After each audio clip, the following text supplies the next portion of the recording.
Bismillahirrahmanirrahim. Assalamualaikum warahmatullahi wabarakatuh.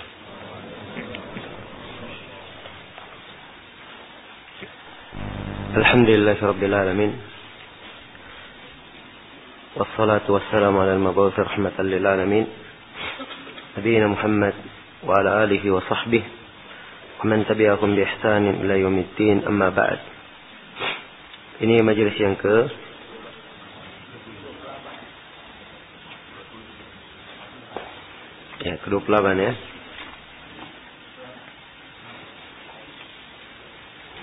Dari syarah penjelasan kitab Ad-Durrul Bahiyah fil Masail Al-Fiqhiyah karya Imam Asy-Syaukani rahimahullahu taala. Dan pada pagi hari ini kita telah memasuki hari yang ke-8 dari daurah fikih ini. Di majelis sebelumnya telah kita terangkan tentang definisi nadar secara bahasa dan secara istilah, dan telah kita jelaskan tentang syarat-syarat syahnya sebuah nadar, atau ia dianggap sebagai sebuah nadar. Ya. Baik. Imam Asy-Syaukani menguraikan kitabun nadar ini, penjelasan tentang nadar ini, beberapa uraian yang kita berikan atau kita garis bawahi 9 pembahasan darinya. Nah, yang pertama tentang definisi nadar, nah ini telah kita jelaskan. Kemudian hukum nadar. Kata beliau, innama yasihhu idza batughiya bihi wajh Allah. Fala budda yakuna qurbatan wala nadara fi ma'siyatin. Ya, baik, ini telah kita terangkan ya di syarat bahwa nadar itu hanya untuk apa? Untuk Allah. Jadi penyebutan hanya untuk Allah ini mengharuskan dia adalah sebuah ketaatan dan tidak boleh di dalam apa? Tidak boleh di dalam maksiat. Iya. Tidak boleh di dalam maksiat. Dan nadar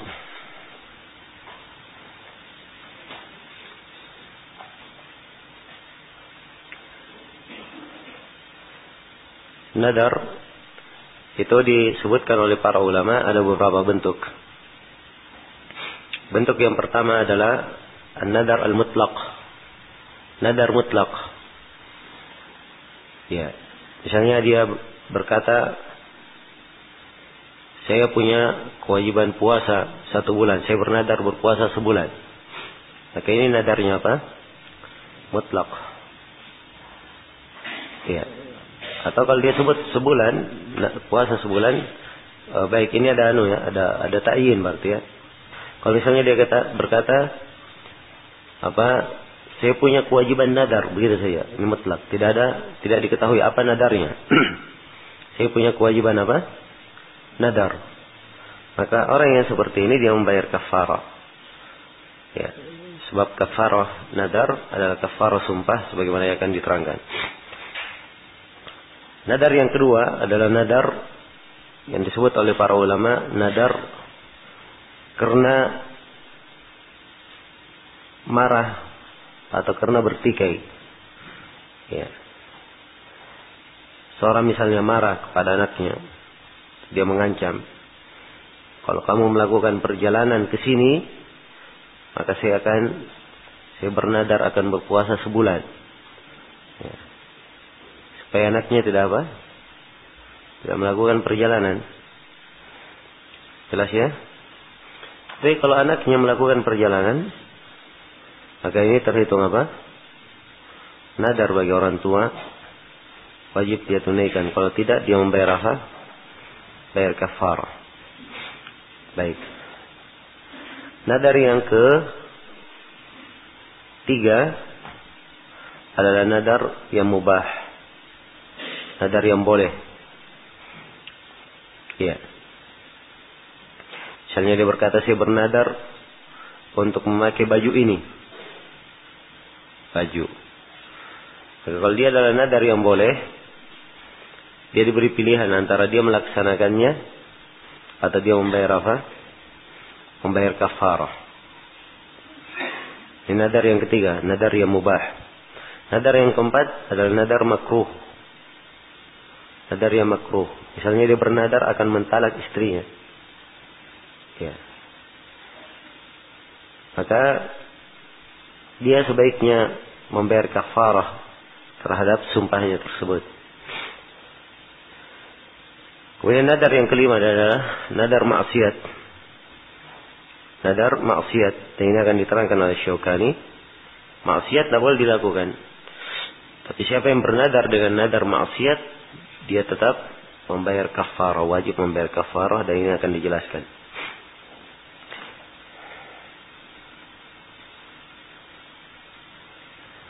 Ya.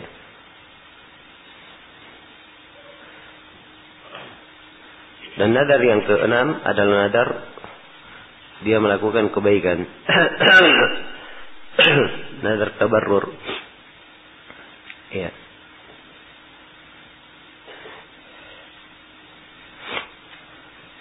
Baik. Dan nadar jenis yang keenam ini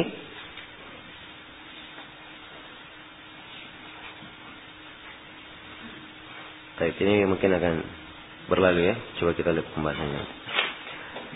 Baik, jadi ini 6 jenis nadar. Syaukani rahimahullahu taala di sini menguraikan, innama yasihhu idza butughiya bihi wajh Allah. Nadar itu syah kalau dia mengharapkan dengannya wajah Allah.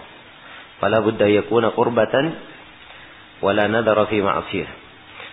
Maka harus nadar itu sebuah qurbah dan tidak boleh nadar di dalam maksiat. Tidak boleh nadar di dalam maksiat. Iya. Baik. Nadar itu sendiri dalam artian seorang bernadar, apakah dia hukumnya mubah atau dia adalah ibadah atau dia adalah hal yang diharamkan. Bentuk dari nadar, ada yang seorang bernadar bil muqabil. Dengan apa? Dengan adanya permintaan darinya. Misalnya kalau saya bisa haji, maka saya bernadar akan puasa apa? 1 bulan misalnya. Ini bil muqabil, dan nadar yang seperti ini makruh. Dan bagi Syekhul Islam Ibn Taimiyah itu dianggap haram. Sebab hal yang seperti ini dia disebutkan dalam hadis itu innama yastakhraju minal bakhil, dikeluarkan dari orang yang bakhil. Ya. Kemudian yang kedua ada nadar yang sifatnya qurbah semata. Sekedar apa? Dia menginginkan beribadah kepada Allah, mendekatkan diri dengan beribadah kepada Allah. Dia bernadar ingin i'tikaf sehari. Dia bernadar ingin puasa. Tanpa dia meminta balasan, mensyaratkan balasan. Ya. Maka nadar yang seperti ini, kalau dia bernadar, ini oleh sejumlah para ulama dianggap sebagai nadar ibadah. Masuk di dalam firman Allah, yufuna bin nadri, mereka yang dipuji dalam hal tersebut. Ya. Kemudian kata Syaukani rahimahullah, wa man nadara fil ma'siyah ma fihi mukhalafatun fil ma'siyah ma fihi mukhalafatun litaswiyati bainal aulad aw mufadalatun bainal warathah. Ya. Nah, mukhalafatun lima syar'ahu Allah minhu an-nadaru 'ala al-qubur wa 'ala ma lam ya'dan bihi Allah. Kata beliau, siapa yang bernadar di dalam maksiat, ma fihi mukhalafah, apa yang padanya ada apa?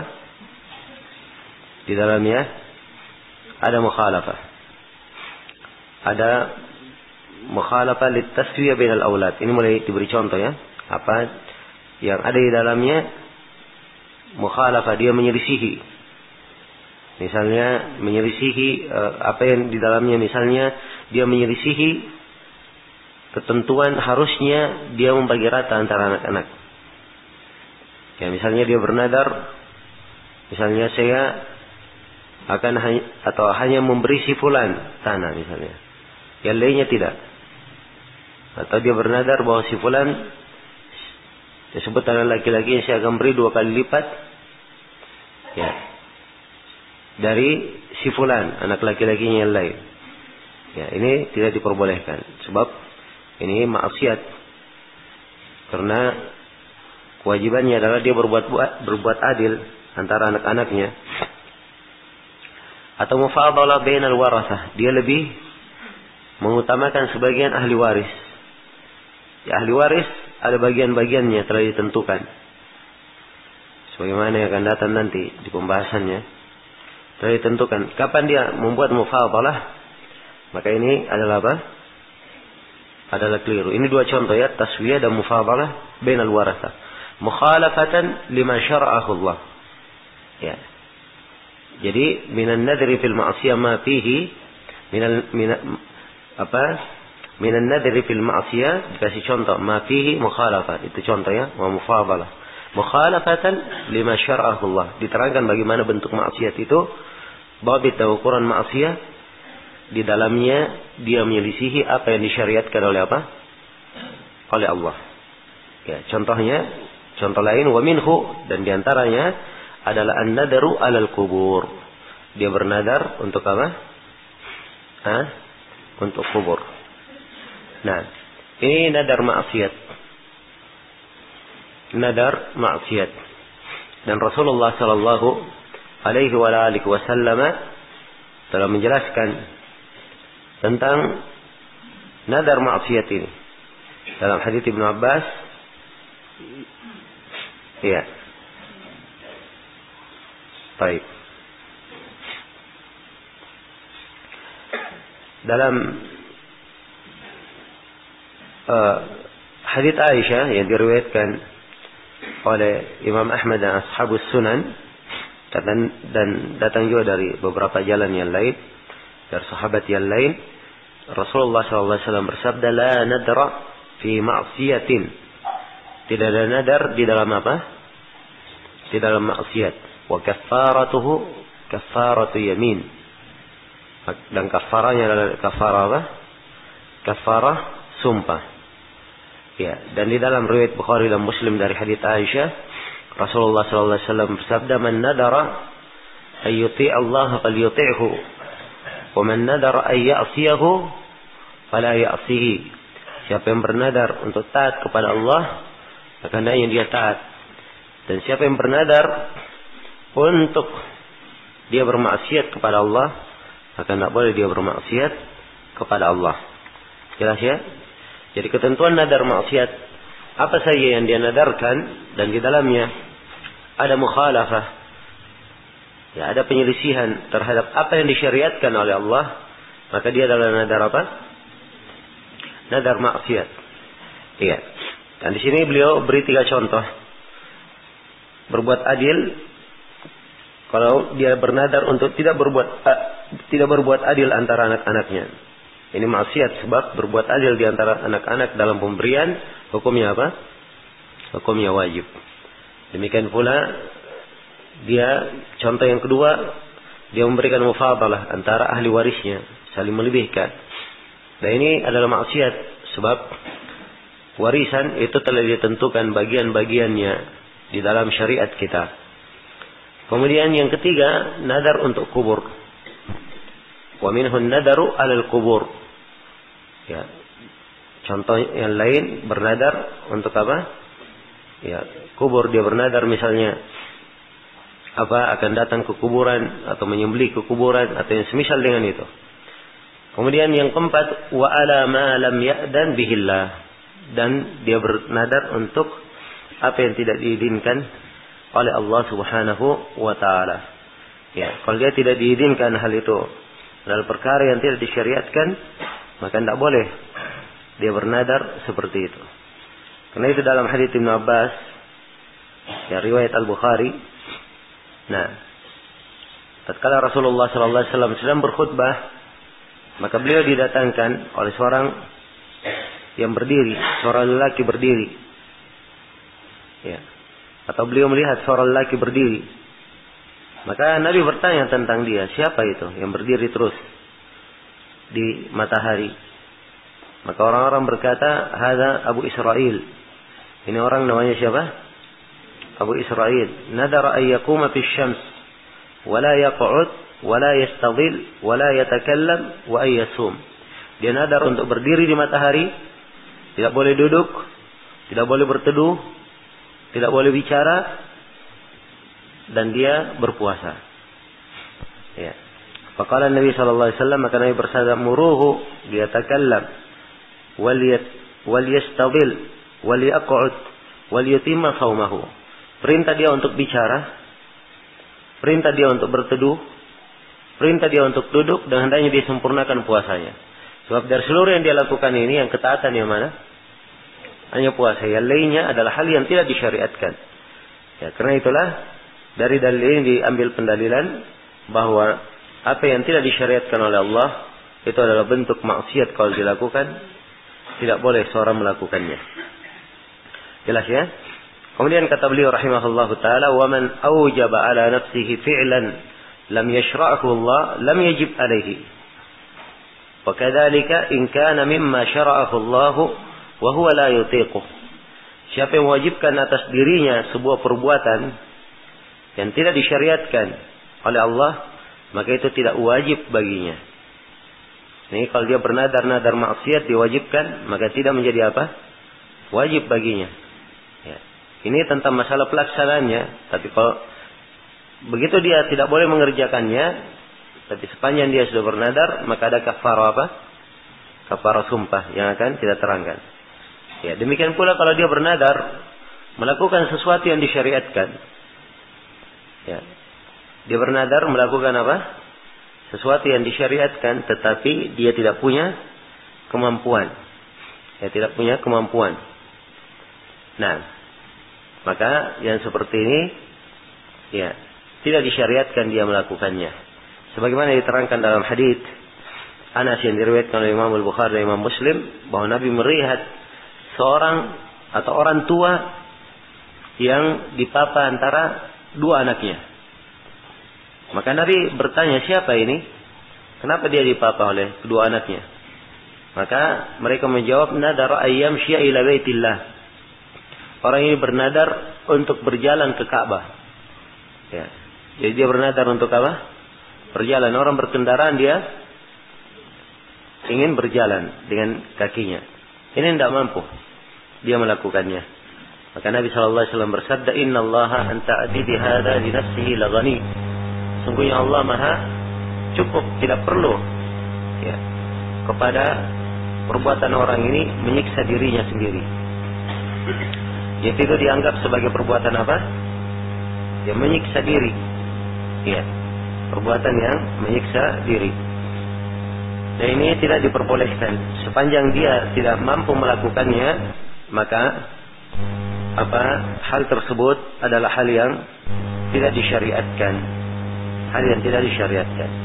Kemudian beliau menerangkan di sini, ya, kalau misalnya hal tersebut dia tidak laksanakan, karena tidak disyariatkan, berarti tidak dia apa? Tidak dilaksanakan. Orang yang bernadar maksiat dilaksanakan atau tidak? Tidak dilaksanakan. Ya. Tapi ada kewajiban di belakangnya. Syukani jelaskan. Wa man nadara nadaran lam yusammihi. Siapa yang bernadar dengan sebuah nadar dia tidak sebutkan. Ini nadar apa namanya ini? Nadar mutlak. Atau kana fi ma'siyah, atau dia di dalam melakukan sebuah maksiat, atau la yutiquhu, atau dia tidak mampu melakukannya, fa alaihi kaffaratu yamin. Maka dia hendaknya membayar apa? Kaffarah yamin. Ya. Karena kaffarah nadar itu sama dengan kaffarah apa? Sumpah. Dalam hadits Uqbah bin Amir riwayat Muslim, Rasulullah sallallahu alaihi wasallam bersabda, kaffaratun nadar kaffaratul yamin. Kaffarah sebuah nadar adalah kaffarah apa? Kaffarah sumpah. Jelas ya? Kemudian untuk maksiat telah berlalu tadi hadis, Nabi berkata, la nadara fi ma'siyah wa kaffaratuhu kaffaratu yamin. Tidak nadar dalam maksiat dan kaffaranya adalah kaffarah sumpah. Jelas? Baik. Kaffarah sumpah kemarin apa?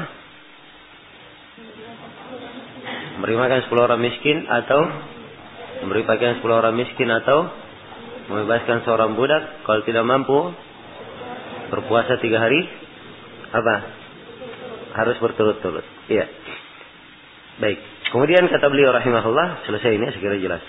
Kemudian kata beliau, "Wa man nadara bi qurbatin wa huwa musyrik thumma aslama lazimahu al-wafa." Siapa yang bernadar dan dia adalah seorang yang musyrik. Siapa yang bernadar dan dia adalah seorang yang apa? Seorang yang musyrik. Ya, jadi dulu dia di masa kesyirikan dia bernadar akan melakukan ketaatan. Tsumma aslama, kemudian dia masuk Islam. Maka lazimahul wafa, dia harus apa? Ya, memenuhi nadarnya. Ini berdasarkan hadis Umar Ibn Al-Khattab riwayat Bukhari dan Muslim tentang kisah Umar radhiyallahu taala anhu dulu bernadar di masa jahiliyah. Umar berkata kepada Rasulullah, "Ya Rasulullah, nadartu fil jahiliyah an a'takif lailatan fil Masjidil Haram." Dia berkata, "Ya Rasulullah, saya bernadar di masa jahiliyah agar saya i'tikaf 1 malam di Masjidil Haram." Maka Nabi berkata, "Aufi binadrika." Penuhilah apa? Penuhilah nadarmu. Ya. Jadi disebutkan penuhilah nadarmu. Nah. Kemudian kata beliau rahimahullah, "Wala yunfadu an-nadru illa min ats-tsuluts." Ya. Dan tidak dilaksanakan nadar itu kecuali 1/3. Ini bagi siapa yang bernadar dengan hartanya. Dia bernadar ingin bersedekah dengan hartanya, maka tidak boleh nadar itu laksana kecuali hanya dengan apa? 1/3 dari hartanya. Kalau dikatakan misalnya, saya bernadar untuk mensedekahkan seluruh hartaku, maka tidak syah kecuali apa? Kecuali 1/3-nya saja. Tapi pembatasan 1/3 di sini, ini apa? Adalah hal yang perlu dilihat, ya, riwayat-riwayat yang memperkecualikannya. Ya, perlu dilihat riwayat yang memperkecualikannya. Sebab Nabi Sallallahu Alaihi Wasallam, ya, di kisah Ka'ab bin Malik dalam riwayat Bukhari dan Muslim, Nabi tidak mengukurnya dengan 1/3 dalam riwayat Bukhari dan Muslim. Ya, penyebutan 1/3 itu di luar apa? Di luar riwayat Bukhari dan Muslim.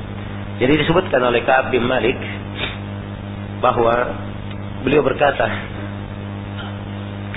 setelah Rasulullah SAW mengumumkan tobat Allah Subhanahu wa taala untuk Ka'ab bin Malik dan 2 sahabat yang lainnya, maka Ka'ab berkata, "Ya Rasulullah, inna min taubati an ankhali'a min mali sadaqatan ila Allah wa rasulih."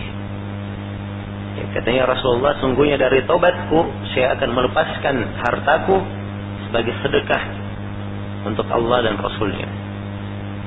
Maka Rasulullah SAW bersabda, "Amsik alaika ba'da malik, fahuwa khairul laka." Kata beliau, peganglah untukmu sebagian dari hartamu, itu lebih baik bagimu. Hanya disebut sebagian di sini, tidak disebut apa? Hanya 1/3 saja yang dikeluarkan.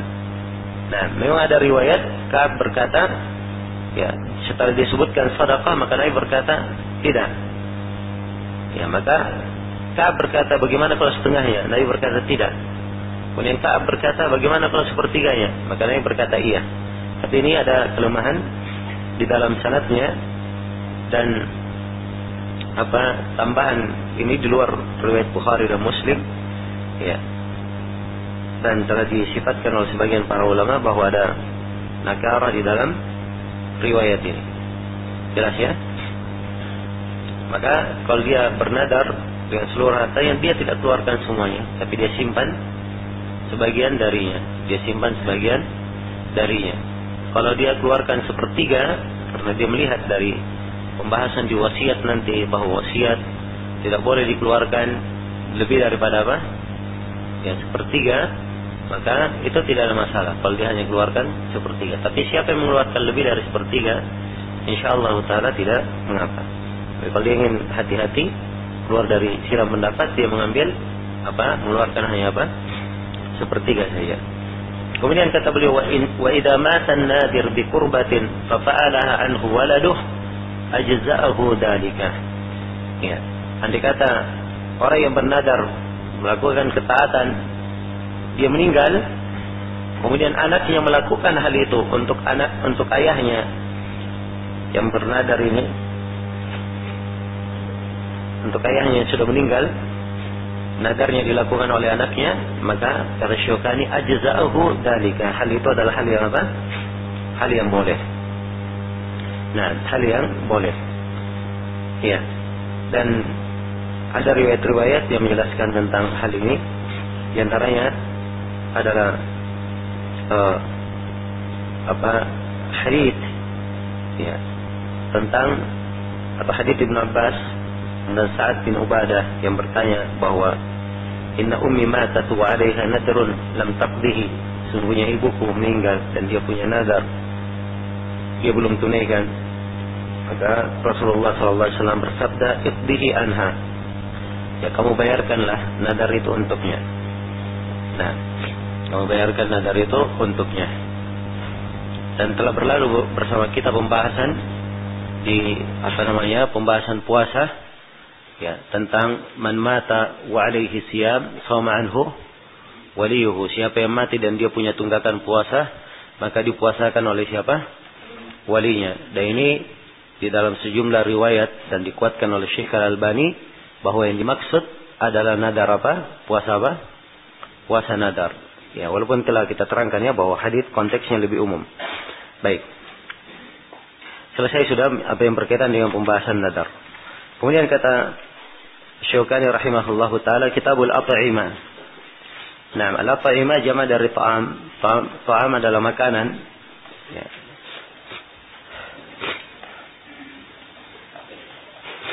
Nah, di sini ada beberapa pembahasan yang kita garis bawahi.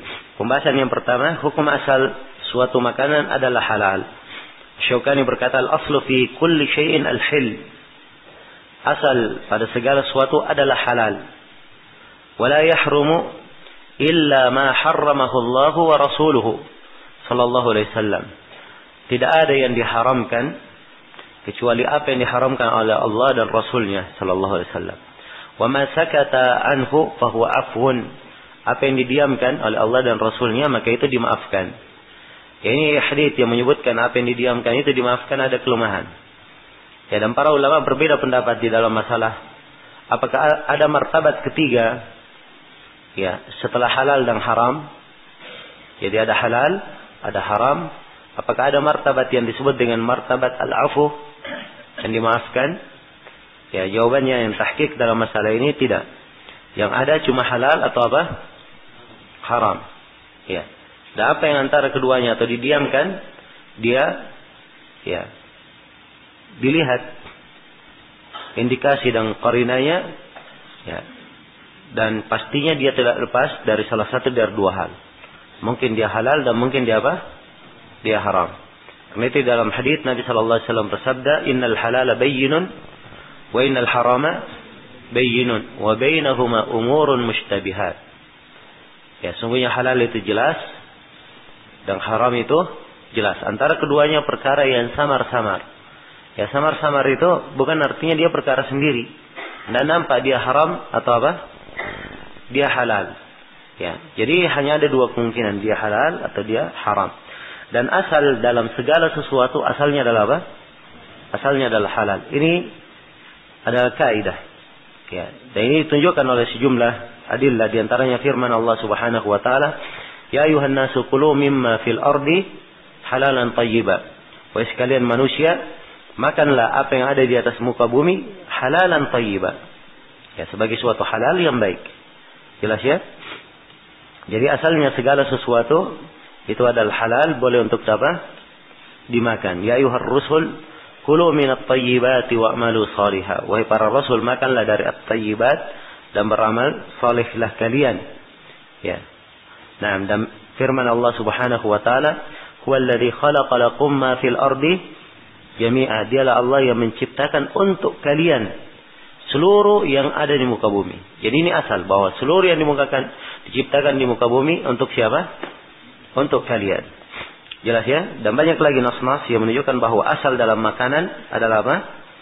Adalah halal, kecuali apa yang ditunjukkan oleh dalil bahwa itu adalah haram. Iya, kecuali apa yang ditunjukkan oleh dalil bahwa dia adalah haram. Nah, di antara ayat juga yang menunjukkan hal ini adalah firman Allah, "Wa qad fassala lakum ma harrama 'alaikum illa ma dhurrirtum ilaih." Ya, ayat di surah Al-An'am. Dan telah dirinci untuk kalian apa yang diharamkan.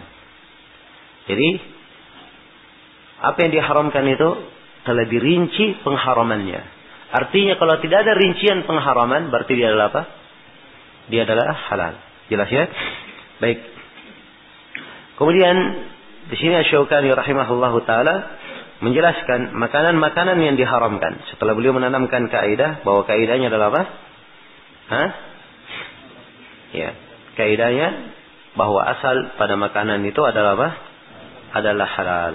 Sekarang beliau menjelaskan di sini tentang apa yang diharamkan. Kata beliau, "Fayahrumu ma fil kitabil aziz." Ya, diharamkan apa yang disebutkan di dalam Al-Quran. Nah, jadi ini yang pertama yang disebutkan dalam Al-Quran. Ya, disebutkan dalam Al-Quran ada sejumlah ayat ya yang menjelaskannya. Ya, "Hurrimat alaikumul maitatu wad-damu wa lahmul khinzir wa ma uhillah li ghairillahi bih." Ya, telah diharamkan atas kalian al-maitah. Al-maitah adalah apa? Bangkai. Ya, bangkai. Bangkai itu adalah hewan yang mati tanpa ada daka syar'iyah, tanpa disembelih secara syariat. Iya. Tanpa ada penyembelihan secara apa? Secara syar'i. Itulah bangkai namanya. Diharamkan atas kalian bangkai. Waddam. Ad-damu apa? Darah. Ya.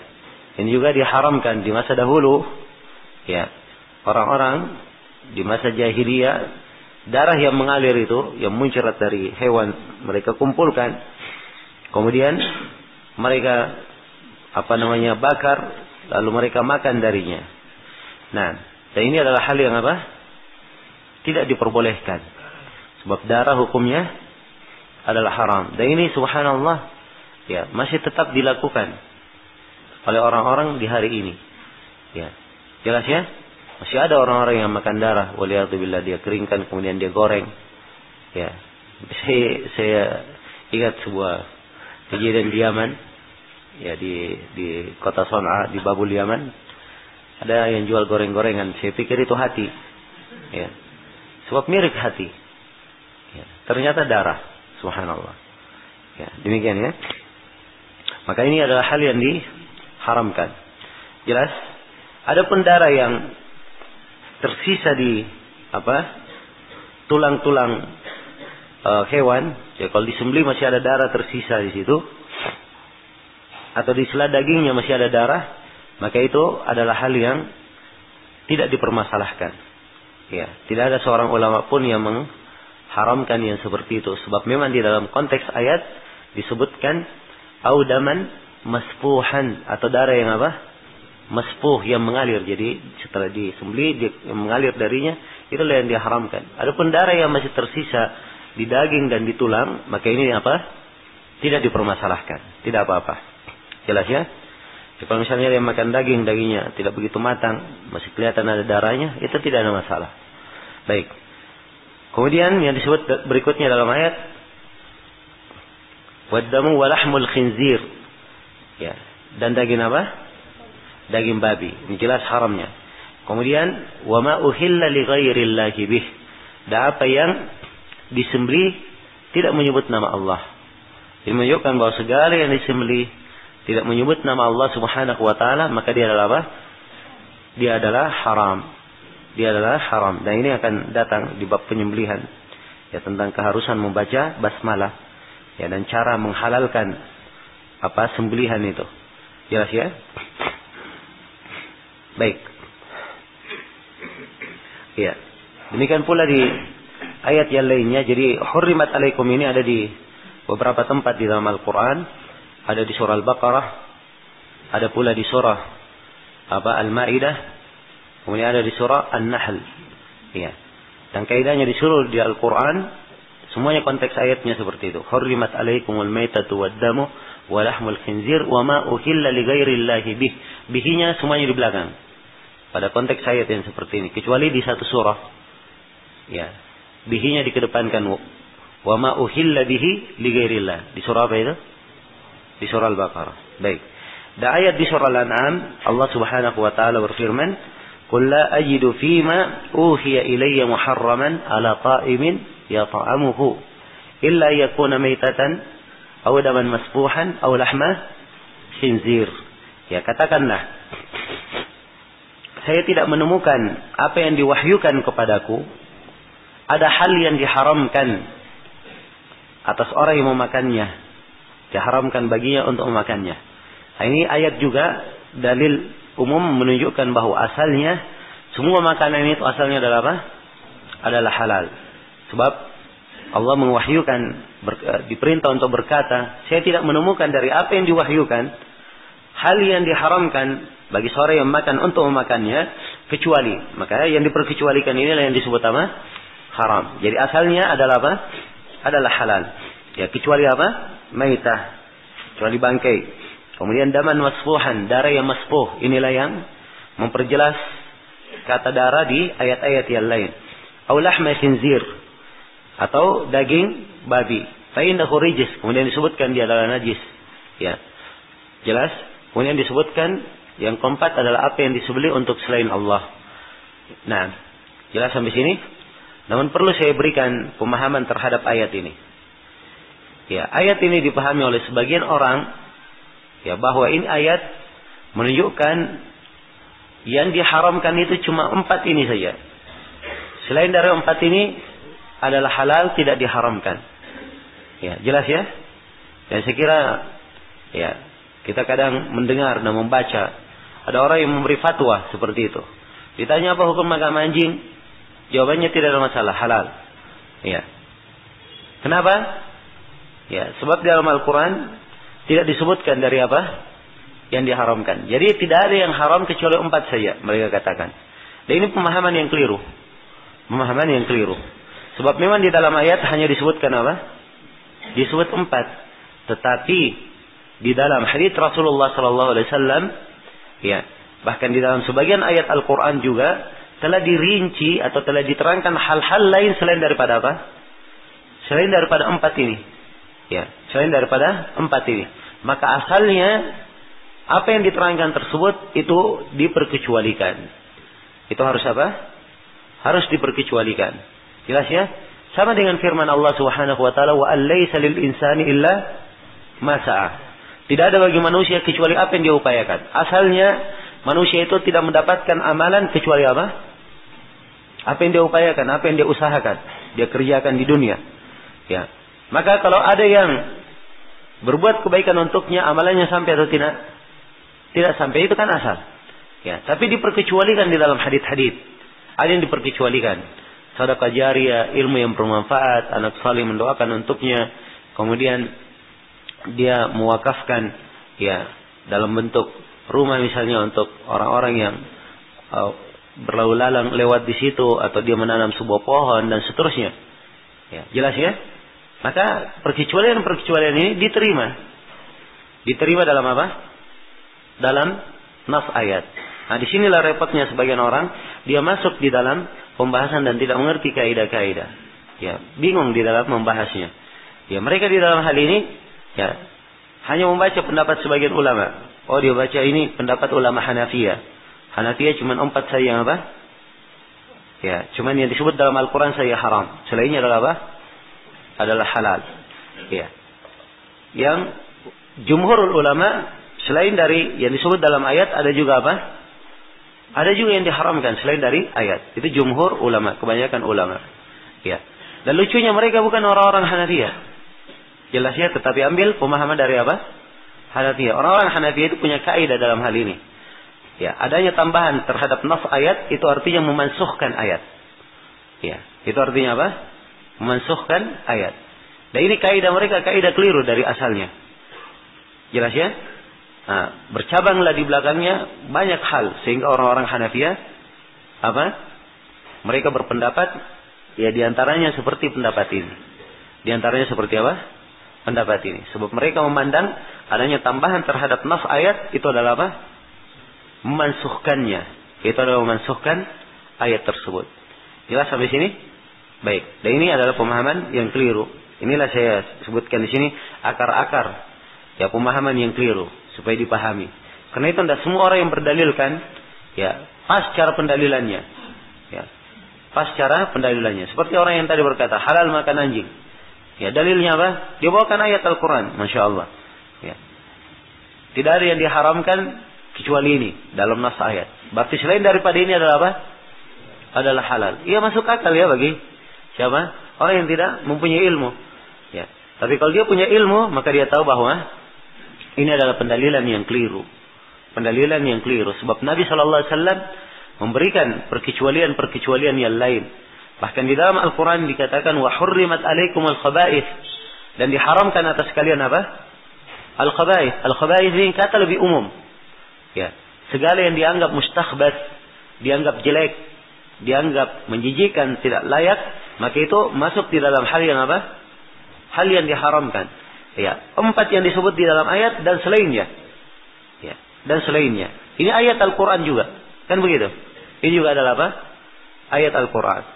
Maka nampak dari sini kekeliruan orang yang membatasi apa yang diharamkan dari makanan hanya pada apa yang tertera di dalam ayat. Karena itu Asy-Syaukani di sini menyebutkan hal-hal yang lain. Beliau menyebutkan apa? Hal-hal yang lain. Kata beliau wa kullu dzinabin minas siba. Demikian pula yang diharamkan adalah setiap yang mempunyai nab. Ya, apa itu nab? Taring. Setiap yang mempunyai taring minas siba, dari apa? Dari binatang buas. Jadi 2 sifatnya. Dia punya taring dan apa? Dia apa? Binatang buas. Ya, jadi kalau dia punya taring tapi bukan binatang buas, halal atau tidak? Hah? Dia adalah halal. Jelas ya? Nah, baik. Jelas ya? Dia adalah halal sepanjang tidak ada dalil lain yang apa? Yang menunjukkan dia haram. Ya. Dan dalil tentang hal ini adalah hadits Ibnu Abbas riwayat Muslim. Beliau berkata, "Naha Rasulullah sallallahu alaihi wasallam an kulli dinabin minas siba wa kulli di mikhlabin minat tayr." Ya, inilah yang disebut oleh Syaukani setelahnya ya. Wa kullu di mikhlabin minat tayr. Setiap yang mempunyai apa? Mikhlab, ya, yang mempunyai cakar dari at-tayr, dari apa? Dari burung. Ya, kalau burung itu punya mikhlab, dia punya cakar dan dia memansa dengannya, inilah yang dikatakan apa? Ya, burung yang mempunyai mikhlab. Jadi dilarang 2 dalam hadis. Nabi melarang dari kullu dinabi minas siba. Setiap yang mempunyai taring dari binatang buas, wa kulli di mikhlabin minat tayr, dan dari setiap apa? Burung yang dia mansanya dengan apa? Memakai cakarnya. Nah, itu adalah hal yang diharamkan untuk dimakan. Ya, jelas ya? Seperti burung elang misalnya. Ya, dan semisal dengan itu dari yang memansah, siapa yang memansah? Ya, mansanya dengan apa? Dengan cakarnya. Baik. Ya. Jelas ya? Ya, sekarang hewan apa? Atau saya baca dulu ucapan Syaukani, nanti saya rinci setelahnya. Ada rincian lagi yang kita akan terangkan. Kita lengkapi dulu. Kata beliau rahimahullah, Syaukani wal humru al-insiyah. Ya. Demikian pula adalah keledai yang dipelihara. Nah, dan ini sudah berlalu bersama kita ya, dibahasakan dengan dalam hadis dengan al-humur apa? Al-ahliyah. Di al-humur al-ahliyah. Dan Syaukani di sini sebut sebuah riwayat dengan lafaz al-insiyah, sebab memang keledai ini dikatakan dia ahliyah sebab dia dipelihara oleh manusia, bukan keledai apa? Keledai liar. Kalau keledai liar itu halal. Adapun yang dipelihara, peliharaan, maka ini adalah apa? Ini adalah haram. Pengharamannya disebutkan di dalam sejumlah nas dalam hadis riwayat Bukhari dan Muslim dari Bara' bin Azib dari Ibnu Umar. Ya, dan selainnya dari para sahabat yang menjelaskannya. Kemudian kata beliau wal jallalah qabla al istihalah. Demikian pula diharamkan al jallalah sebelum dia istihalah. Ya, jallalah itu adalah hewan yang kebanyakan makanannya dia konsumsi dari najis. Dia makan dari makanan apa? Dari makanan yang najis. Itu disebut jallala. Apa saja dari hewan. Apakah onta, kambing, ya, apa ikan, misalnya. Kalau dia kebanyakan makannya dari apa? Dari najis, maka itu disebut apa? Jallala. Jadi jallala ini dia tidak dihalalkan sebelum dia diistihala. Ya, bagaimana cara istihalanya? Ya. Jadi kalau dia sudah misalnya makan dari yang najis, maka misalnya onta, maka dia dikurung ya di sebuah tempat dan dia diberi makan dari yang halal saja selama beberapa hari. Ya, setelah dia makan dari makanan yang halal selama beberapa hari, barulah apa? Dia menjadi halal. Ya, demikian. Demikian pula ikan, kalau dia hidup misalnya di ikan tempat najis semuanya, ya seperti yang dimaklumi ya, kadang ya ada sebagian dari ikan seperti itu, seperti ikan apa? Ikan gabus. Hah? Ya, ikan lele. Ya, tidak semua lele ya. Nah, sebagian. Nah, jadi kalau lele itu sudah dipisah kemana? Dia dipisah ke kolam sendiri dengan air yang bening. Ya, selama berapa hari disimpan di situ, maka dia telah apa?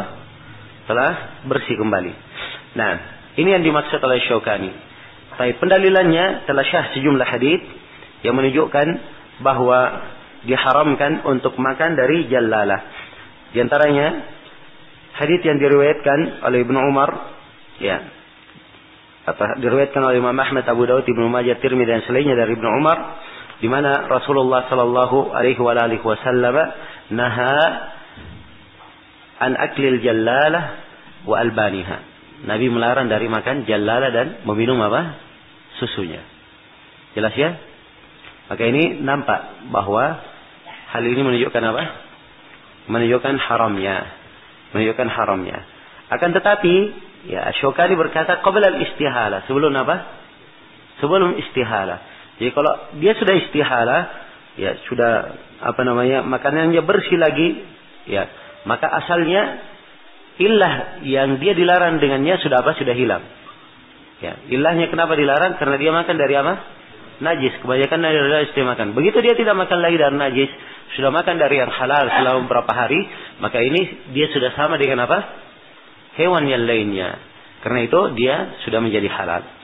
Baik, itu sisi pendalilan Imam Syaukani rahimahullah. Kemudian kata beliau di antara hewan yang diharamkan adalah al-kilab. Adalah apa? Adalah anjing. Ya, dan anjing ini tidak ada silang pendapat di kalangan para ulama yang dihitung pendapatnya menurut Syaukani. Yang dihitung apa? Pendapatnya tentang haramnya makan anjing ini. Karena Nabi sallallahu alaihi wasallam telah berlalu di pembahasan jual beli, Nabi melarang dari apa? Memakan harga anjing. Ya, jadi kalau dilarang memakan harga anjing, maka ini menunjukkan dia dilarang memakan apa?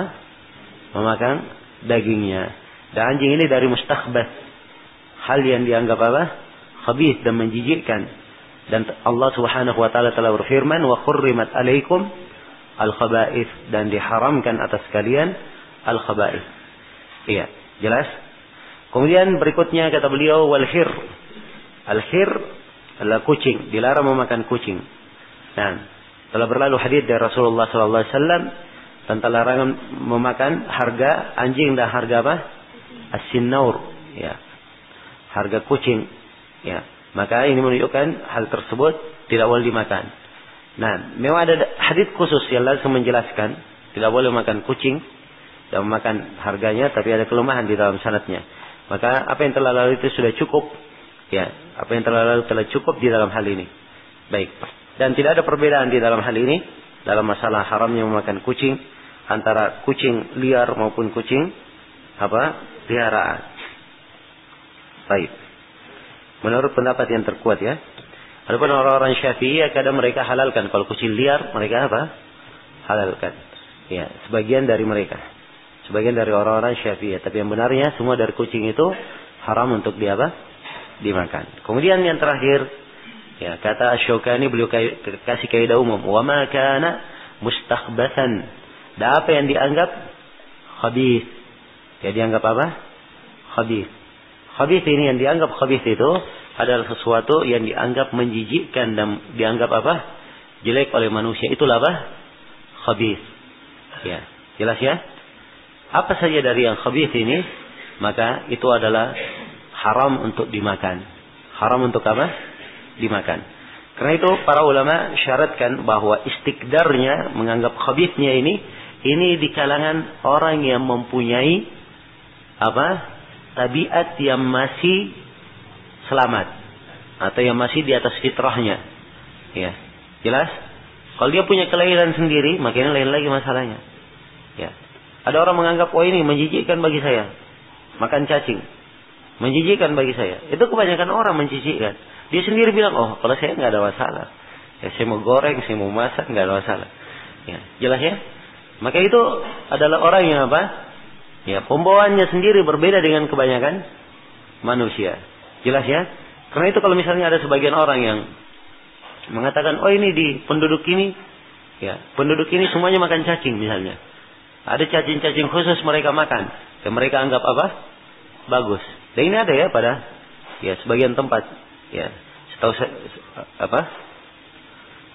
Di mana itu, negara mana itu? Hah? Kenapa? Ada di Indonesia? Tidak ada kan? Di mana itu tempatnya? Oh begitu. Ya khair insyaallah. Ya. Andai kata ada, maka ini orang yang apa namanya? Sudah keluar dari fitrah kebanyakan manusia. Ya. Jelas ya? Kalau memang ada yang melakukan hal itu. Oh ini penduduk negeri ini kebiasaannya begitu. Sebab mereka terbiasa di atas hal yang apa? Salah, hal yang jelek akhirnya terbiasa dengan hal itu. Ya, bukan dengan kebiasaan mereka yang sudah berubah dari kebanyakan manusia itu merubah hukum menjadi apa? Menjadi halal. Tidak, asalnya cacing itu adalah apa? Mustakhbath, tidak dimakan. Karena itu dia adalah hal yang apa? Hal yang diharamkan, hal yang diharamkan. Demikian pula sebagian orang yang kadang ada menjual apa namanya? Cacing yang sudah menjadi tepung, sudah menjadi obat ya untuk penyakit tipes atau yang semisal dengannya. Ya walaupun dia katakan ini mujarab, terbukti, ya dan lain sebagainya, tetap hukumnya adalah apa? Hukumnya adalah haram. Allah tidak menjadikan ada obat dari hal yang diharamkan, ya. Dan banyak kalau ingin berobat dari tipes banyak sekali obat, ya. Jelas ya? Baik. Jadi ini penjelasan tentang hewan-hewan yang diharamkan. Apa yang mustakhbas? Maka dia adalah hal yang diharamkan. Karena itu para ulama dari apa yang dijelaskan itu, mereka melihat ya, ada sebab-sebab yang menyebabkan makanan itu diharamkan untuk dimakan. Ya, ada sebab-sebab. Yang pertama, kalau makanan tersebut memberikan bahaya yang bisa menjangkiti badan atau menjangkiti akal. Ya, misalnya dia makan hewan yang beracun. Ya, ini berbahaya atau tidak? Ya, berbahaya makan hewan yang beracun. Nah, atau dia makan makanan yang bisa menghilangkan akalnya. Ya, maka ini juga adalah hal yang dilarang. Ya. Jelas? Demikian pula ya makanan-makanan yang bisa apa? Memabukkannya. Maka ini juga dilarang. Ini diantara sebab pengharaman kalau dia memabukkan. Ya. Kemudian diantara sebab pengharaman karena dia najis. Karena dia adalah apa? Karena najis. Ya. Dan diantara sebab pengharaman karena dia dianggap sebagai hal yang kotor dan menjijikkan di kalangan apa? Orang yang punya tabiat yang masih selamat. Ya. Ini sebab yang keberapa? Sebab yang keempat. Kemudian sebab yang kelima dari sebab pengharaman, syariat tidak mengizinkan hal tersebut. Ya. Tidak mengizinkan hal tersebut. Ini 5 sebab secara umum. Ya, insyaallah taala makanan-makanan yang dilarang yang ada nasnya tentang diharamkannya ini tidak keluar dari 5 sebab yang kita sebutkan. Jelas ya? Baik. Kemudian para ulama merinci bahwa hewan yang dimakan itu ya, atau yang dimakan, makanan yang dimakan, yang dibolehkan itu terbagi 2. Ada hewan dan ada apa? Ada tumbuhan. Ada hewan dan ada apa? tumbuhan. Tumbuhan itu ada biji-bijian dan ada buah-buahan. Jelas ya? Ketentuan umumnya pada seluruh hewan dan makanan ini itu tadi yang kita sebutkan, asalnya dia adalah apa? Halal. Kecuali kalau ada sebab-sebab pengharaman yang kita sebutkan tadi, maka dia menjadi apa? Menjadi haram. Jelas ya? Khusus untuk hewan itu terbagi dua. Ada hewan yang hidup di darat dan ada hewan yang hidup di mana? Hidup di laut. Iya. Ada hewan yang hidup di laut. Nah, hewan yang hidup di laut, ya. Hewan yang hidup di laut, ya, dan laut di sini masuk di dalamnya laut yang berair garam maupun berair tawar. Semuanya dihitung apa? Laut di dalam bahasa Arab. Sebab kata al-bahr itu adalah mustah apa yang sangat banyak sekali airnya. Itu disebut dengan kata apa? Al-bahr. Walaupun ya pengarahannya dari sisi urf yang dimaksudkan adalah apa? Adalah air yang asing itu. Ya, jelas ya. Tapi asalnya hewan yang hidup di air itu masuk dari kata al-bahr, dan Nabi sallallahu alaihi wasallam telah bersabda, al-hillu maitatuhu. Bangkainya adalah apa? Bangkainya adalah halal. Jadi kalau bangkainya saja halal, berarti dia adalah apa? Dia adalah halal kalau ditangkap. Ya, karena itulah para ulama menyebutkan bahwa seluruh hewan yang hidup di air, maka dia dihitung apa? Dihitung halal. Ya, karena itu terkait dengan anjing laut. Ya, apakah halal atau tidak? Jawabannya halal. Sebab ya, dia dikatakan anjing laut. Ya, itu kata anjingnya saja yang sama dengan anjing apa? Yang di darat. Tapi hakikatnya dia adalah hewan apa? Hewan laut. Jelas ya? Ya, dan ada hewan laut yang bertaring tentunya. Ya, ada atau tidak? Ya, ada yang bertaring dari hewan laut. Bersamaan dengan itu, ya tidak ada dari para ulama yang memfatwakan dia apa? Dia adalah haram. Seperti ikan apa? Hah? Hah? Ikan hiu. Kalau buaya gimana hukumnya? Nah, ya, buaya ini dua pendapat di kalangan para ulama. Apakah dia masuk kemana? Ya, dan yang benarnya bahwa buaya ini karena dia terhitung sebagai hewan air, maka dia adalah apa? Dia adalah halal. Jelas ya? Ya, ini pendapat yang terkuat di dalam masalah ini. Walaupun ada di kalangan para ulama yang mengharamkannya. Ya, jelas ya? Kalau ada yang mau yang mau makan buaya, silahkan makan aja. Ya. Nah, ya. Di antara yang menghalalkan buaya ini dan mengatakannya sebagai hewan yang halal adalah Syekh Ibnu Utsaimin rahimahullahu taala. Dan ada dari para ulama kita di masa ini juga memfatwakan bahwa dia masuk ke dalam hewan bertaring dan pemangsa, maka tidak boleh untuk untuk dimakan. Tapi yang benarnya dia karena masuk dalam hewan yang hidup di air, maka dia adalah apa? Dia adalah halal. Ya, jelas ya?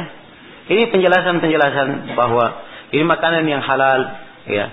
Ini makanan yang haram. Bukan artinya seorang itu harus memakannya kalau dia halal. Ya, jelas ya? Sebab selera orang bermacam-macam. Ya. Tadi dikatakan misalnya buaya itu halal, bukan artinya saya mau makan buaya. Ya, jelas ya? Tapi ini penjelasan apa? Penjelasan hukum. Ya. Baik, dan mungkin saja orang dia punya kepribadiannya dia tidak makan. Seperti Nabi sallallahu alaihi wasallam pernah ditawari beliau makan bab. Ya, dan bab ini adalah apa? Ya, adalah hal yang dihalalkan, bukan biawak ya dalam. Ya, biawak yang antum kenal di bahasa Indonesia itu tidak ada yang halal bukan bab itu yang dimaksud. Bukan bab itu yang dimaksud. Jadi biawak itu adalah hewan yang hidup di padang pasir. Dia punya lubang di situ bersembunyi. Itu namanya apa? Biawak. Yang disebut dengan bab. Ya. Kalau biawak yang antum biasa lihat naik ke ya, rumah atau ini, ya orang Makassar bilang padalle, ya, atau yang semisal dengan itu adalah ya bukan masuk di dalam kategori biawak. Sisa dilihat dia arahnya kemana. Apakah dia biawak yang hidupnya di pohon, hidupnya di darat kebanyakannya, atau dia kebanyakannya di mana? Di air. Ya, jelas ya? Kebanyakannya di air. Kemudian istilah hewan yang hidup dia di dua alam. Ya, hewan yang hidup di di dua alam. Ini ya hanya istilah. Dilihat di mana dia kebanyakan hidupnya. Kalau dia adalah hidupnya di mana? kebanyakannya di darat, maka dia adalah hewan apa? Darat. Kalau dia kebanyakannya hidupnya di air, maka hidupnya apa? Ya, di air. Dan buaya itu asalnya dia adalah hewan apa? Hewan air dia. Ya, kalaupun dia naik ke darat itu cuma jemur-jemur aja, ya, atau istirahat saja. Ya, tapi asalnya dia hidup di mana? Di air. Baik. Selesai ya? Ya, jadi hewan darat asalnya semuanya boleh kecuali apa yang diharamkan. Dan telah kita sebutkan hal yang diharamkan dari hewan darat, ya, seperti keledai liar, setiap yang mempunyai taring, pemangsa bertaring, kemudian burung yang memangsa dengan cakarnya. Nah, memangsa dengan cakarnya. Baik. Jadi kalau diglobalkan semua, ya, semua yang disebut oleh para ulama dari hewan-hewan yang tidak bisa dimakan, ya, ada hewan yang tidak bisa dimakan, yaitu seperti nas, memang menunjukkan secara nas tegas, menunjukkan dia apa? Dia haram untuk dimakan. Seperti keledai apa? Keledai peliharaan. Yang pertama. Kemudian yang kedua, ada yang dijelaskan oleh syariat, ketentuan dan ukuran dia tidak boleh dimakan. Seperti kalau dia punya taring dari hewan buas, atau dia punya cakar dari apa? Burung. Ya. Jadi ini tidak disebut apa nama burungnya, apa nama hewan buasnya, tapi itu ukurannya. Dia punya taring dan apa? Memansa. Ya. Kemudian dia memansa dengan apa? Burung yang memansa dengan cakarnya. Kemudian yang ketiga adalah hewan yang memakan apa? Bangkai. Hewan-hewan yang memakan apa? Bangkai. Ya, seperti apa? Burung gagak, ya. Dan seperti apa? Apa selain burung gagak yang makan bangkai? Hah? Burung bangkai juga namanya. Ya. Nah, kalau bahasa Arabnya rukham, disebut rukham bahasa Arabnya. Ya, dan ini burung yang paling jelek sudah. Ar-rukham itu. Ya, sebab dia yang paling jelek makanannya. Ya, itu yang disebutkan oleh Syabi, katanya, ya, orang-orang Syiah itu kalau dia dari burung, maka dia adalah rukhama. Ya, dari jenis rukham, yang paling jelek dari burung. Ya. Kalau dia dari hewan, maka dia adalah himar. Ya. Nah, tidak bisa paham. Demikian. Kemudian yang keempat dari ukuran hewan darat yang tidak diperbolehkan adalah apa yang dianggap apa? Apa yang dianggap khabith, ya. Apa yang dianggap menjijikkan untuk dimakan. Dan ini seperti apa?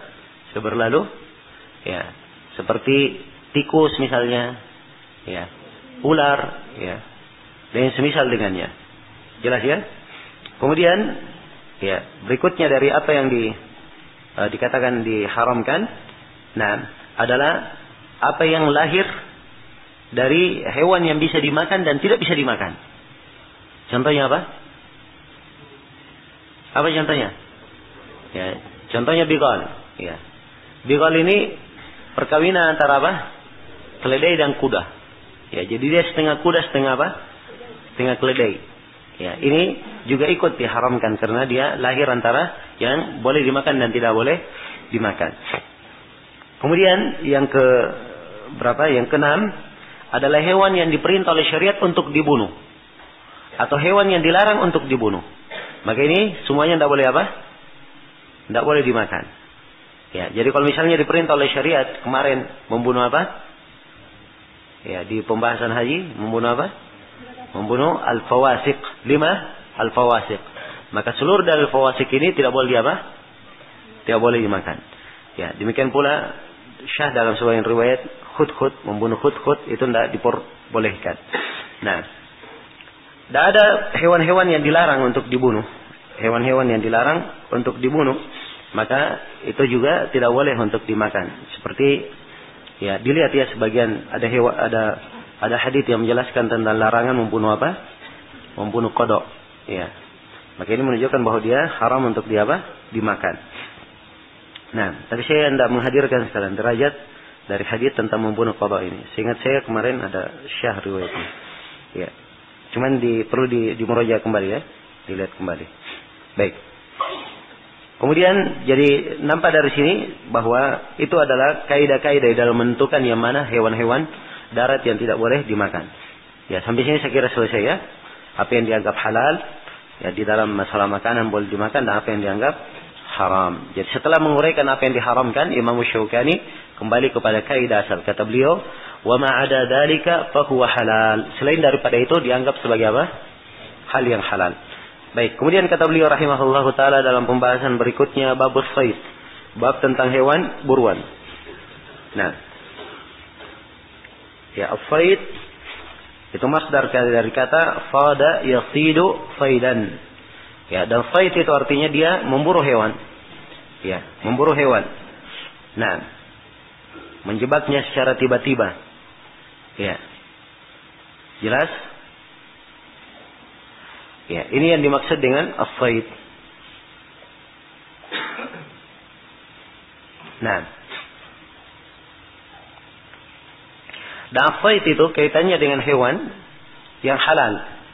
Tapi dia agak liar. Secara tabiatnya liar hewan tersebut. Ya. Maka itu yang dikatakan kalau dia diburu dikatakan apa?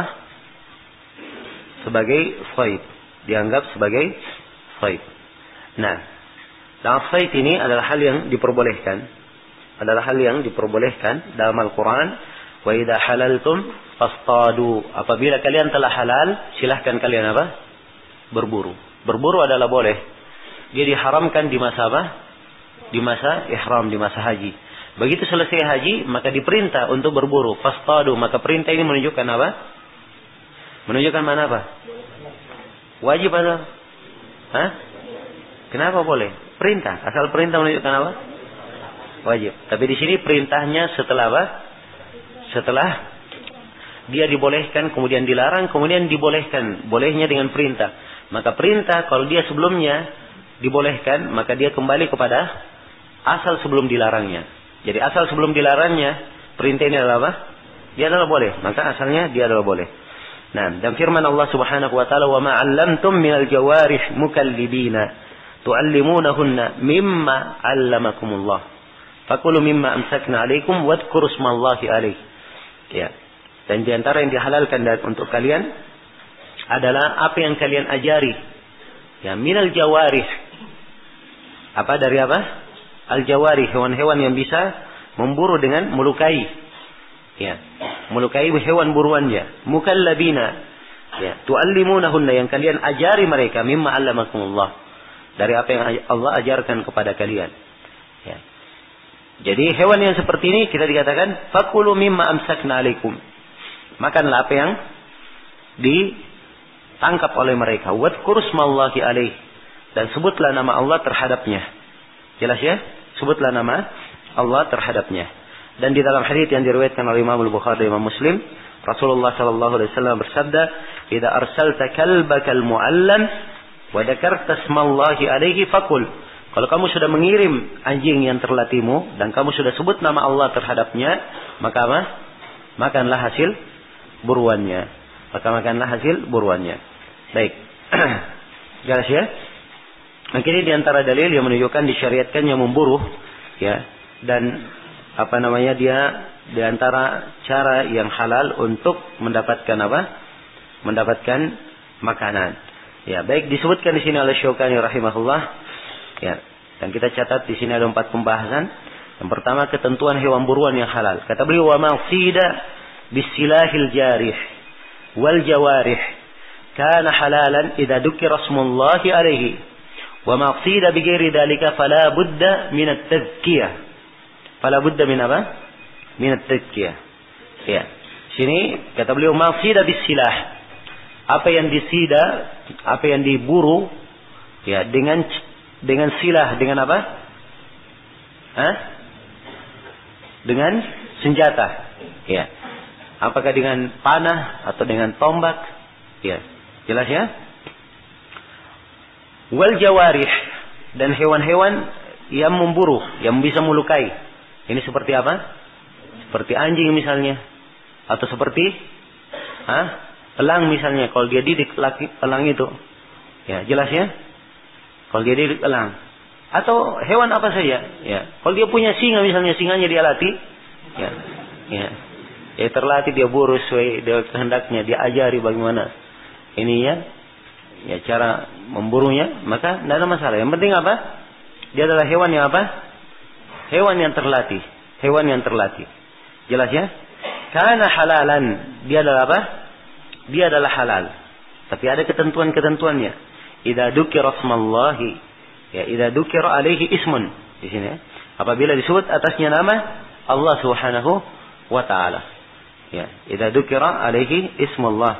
Apabila disebut nama Allah di atasnya. Ada yang jatuh kelihatannya di cetakan kita ini. Idza dzukira alaihi apa? Ya harus ada ismullah di situ ya, ada tambahan Allahnya. Seingat saya ada tambahan memang di manuskrip. Ya, baik. Di sebagian cetakan idza dzukira ismullahi alaihi, begitu sebagian cetakan. Tapi kalau di manuskrip alaihi yang dikedepankan. Baik, apabila disebut nama Allah. Ya demikian caranya. Apa yang halal kalau dia diburu dengan apa? Menggunakan apa? Ya, dengan menggunakan senjata yang bisa melukai atau dia menggunakan apa? Hewan buruan. Jelas ya? Jadi misalnya dia memanah seekor burung, dia membaca bismillah, maka itu adalah apa? Itu adalah halal. Tapi ingat, bisilah al-jari. Ya. Dia adalah senjata yang apa? Bisa melukai. Kalau tidak melukai maka apa? Itu tidak dianggap syah. Karena itu Nabi melarang dari al-qadaf. Ya. Apa Nabi melarang dari al-hadaf? Ya, apanya? Nabi melarang dari al-hadaf dalam hadis Abdullah bin Mughaffal riwayat Bukhari dan Muslim.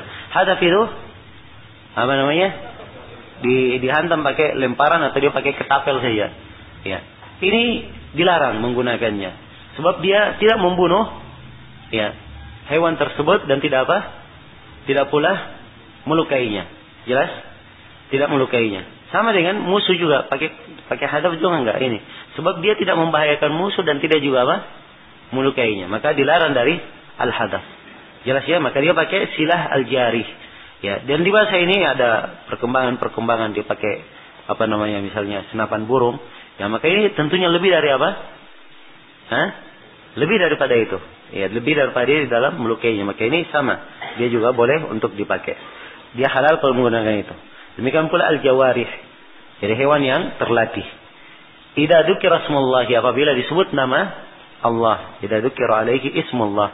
Disebut nama Allah. Kemudian kata beliau, wa maqsida bi ghairi dzalika. Dan apa yang diburu dengan selain daripada itu, apa yang diburu selain daripada itu, maka ya wajib untuk apa? Untuk ditazkiyah. Tazkiyah itu adalah sebuah penamaan di mana seorang hamba ketika ada hewan buruan atau ada hewan darat, ya, hewan darat yang disembelih itu, yang ditazkiyah itu cuma apa? Hewan darat saja. Adapun hewan laut tidak ada apa? Tidak disembelih. Ya, jadi kalau ada yang tangkap ikan hiu misalnya, tidak usah disembelih dulu ikan hiunya. Ya, langsung saja dia makan, tidak apa-apa. Jelas ya?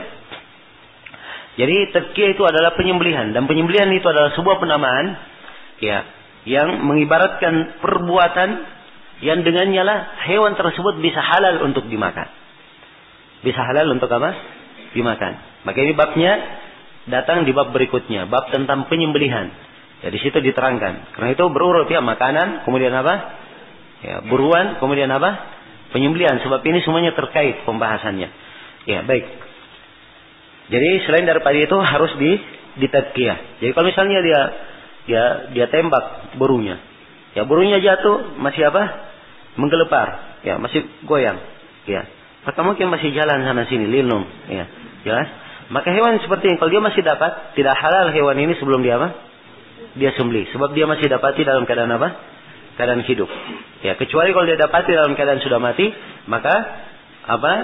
Hewan buruannya yang dia buru dengan mengucapkan nama Allah atau dia lepaskan senjatanya dengan mengucapkan nama Allah, itu sudah menghalalkannya. Kalau dia ketemukan dalam keadaan apa? Dalam keadaan dia mati. Ya, jelas sampai sini? Baik. Maka di sini di dalam memburu itu, ya setelah hewannya tertimpa oleh buruan, maka dia tidak lepas dari dua keadaan. Keadaan yang pertama, hewan tersebut diketemukan dalam keadaan masih hidup. Dalam keadaan apa? Masih hidup. Maka yang seperti ini wajib untuk apa? Wajib untuk disembelih dengan cara yang syar'i. Yang akan kita terangkan nanti. Kemudian yang kedua, dia diketemukan dalam keadaan sudah apa? Sudah mati. Dalam keadaan sudah mati. Ya. Atau dia diketemukan dalam keadaan sudah apa? Ya, sudah sakaratul maut, masih hidup tapi sudah hampir mati. Maka ini dalam kondisi yang seperti ini tentunya ya tidak ada masalah kalau memang dia sudah hampir mati. Sebab disembelih pun dia sudah apa? Sudah mati. Jelas ya? Tapi kalau dia masih hidup, semampu mungkin bisa disembelih. Ya, baik. Jadi kalau dia didapati dalam keadaan dia sudah mati, maka hewan yang seperti ini itu halal apabila terpenuhi beberapa syarat. Syarat yang pertama, ya, orang yang memburunya adalah orang yang dihitung min ahli dzakah, dari orang yang boleh untuk menyembelih. Akan datang nanti di bab penyembelihan siapa yang boleh menyembelih. Yang boleh menyembelih itu, ya, tidak apa-apa kita terangkan di sini ya. Yang boleh menyembelih itu adalah orang yang akil. Yang pertamanya dia apa? Akil. Balik, dia akil. Kemudian dia adalah seorang muslim atau apa? Kitabiyah. Dia seorang muslim atau apa? Kitabiyah. Dia seorang muslim atau penganut agama Yahudi atau apa? Nasrani. Jelas ya? Sebab dari keyakinan Yahudi dan Nasrani itu tidak boleh menyembelih kecuali dengan menyebut apa? Nama Allah Subhanahu wa taala. Iya, jelas? Itu dari keyakinan mereka. Tapi kalau misalnya diketahui bahwa si Yahudi menyembelih tidak menyebut nama Allah, ya bagaimana? Halal atau tidak? Tidak, sama aja seorang muslim dia menyembelih, dia tahu muslim ini menyembelih pakai apa? Nama berhala misalnya, halal atau tidak? Ya tidak. Jelas ya? Baik. Tapi kalau tidak diketahui asalnya, ya sembelihan dari seorang muslim, Yahudi dan Nasrani asalnya apa? Asalnya boleh sepanjang mereka semuanya menyembelih di atas apa? Tentuan dari agamanya. Jelasnya? Ini ketentuan umum di dalam pembahasan ini. Ya. Maka disinilah dibahas oleh para ulama berkaitan dengan masalah daging yang ya diekspor dari luar, ya datang dari luar. Ya, apakah dihalalkan atau tidak? Ya, maka dilihat cara penyembelihannya. Kalau mereka sembelih dengan cara ahlul kitab, maka itu adalah apa? Halal. Tapi kalau dia sembelih dengan cara yang seperti ya kadang kita dengarkan disembelih dengan cara disetrum atau langsung hancur kepalanya semua, ya, maka ini adalah cara yang apa? Cara yang tidak dihalalkan. Ya, jelas sampai sini? Maka ini dibedakan. Jadi disyaratkan orang yang menyembelih dia akil dan seorang muslim. Seorang muslim. Tidak disyaratkan di sini al-buluk. Dia harus sebalik sebab anak kecil kadang juga pandai apa? Pandai menyembelih. Dan tidak disyaratkan dia harus laki-laki. Sebab perempuan juga kalau menyembelih sah sembelihannya. Jelasnya ini juga keyakinan sebagian masyarakat bahwa perempuan apa? Tidak boleh menyembelih. Ya, tidak ada dalil yang melarang.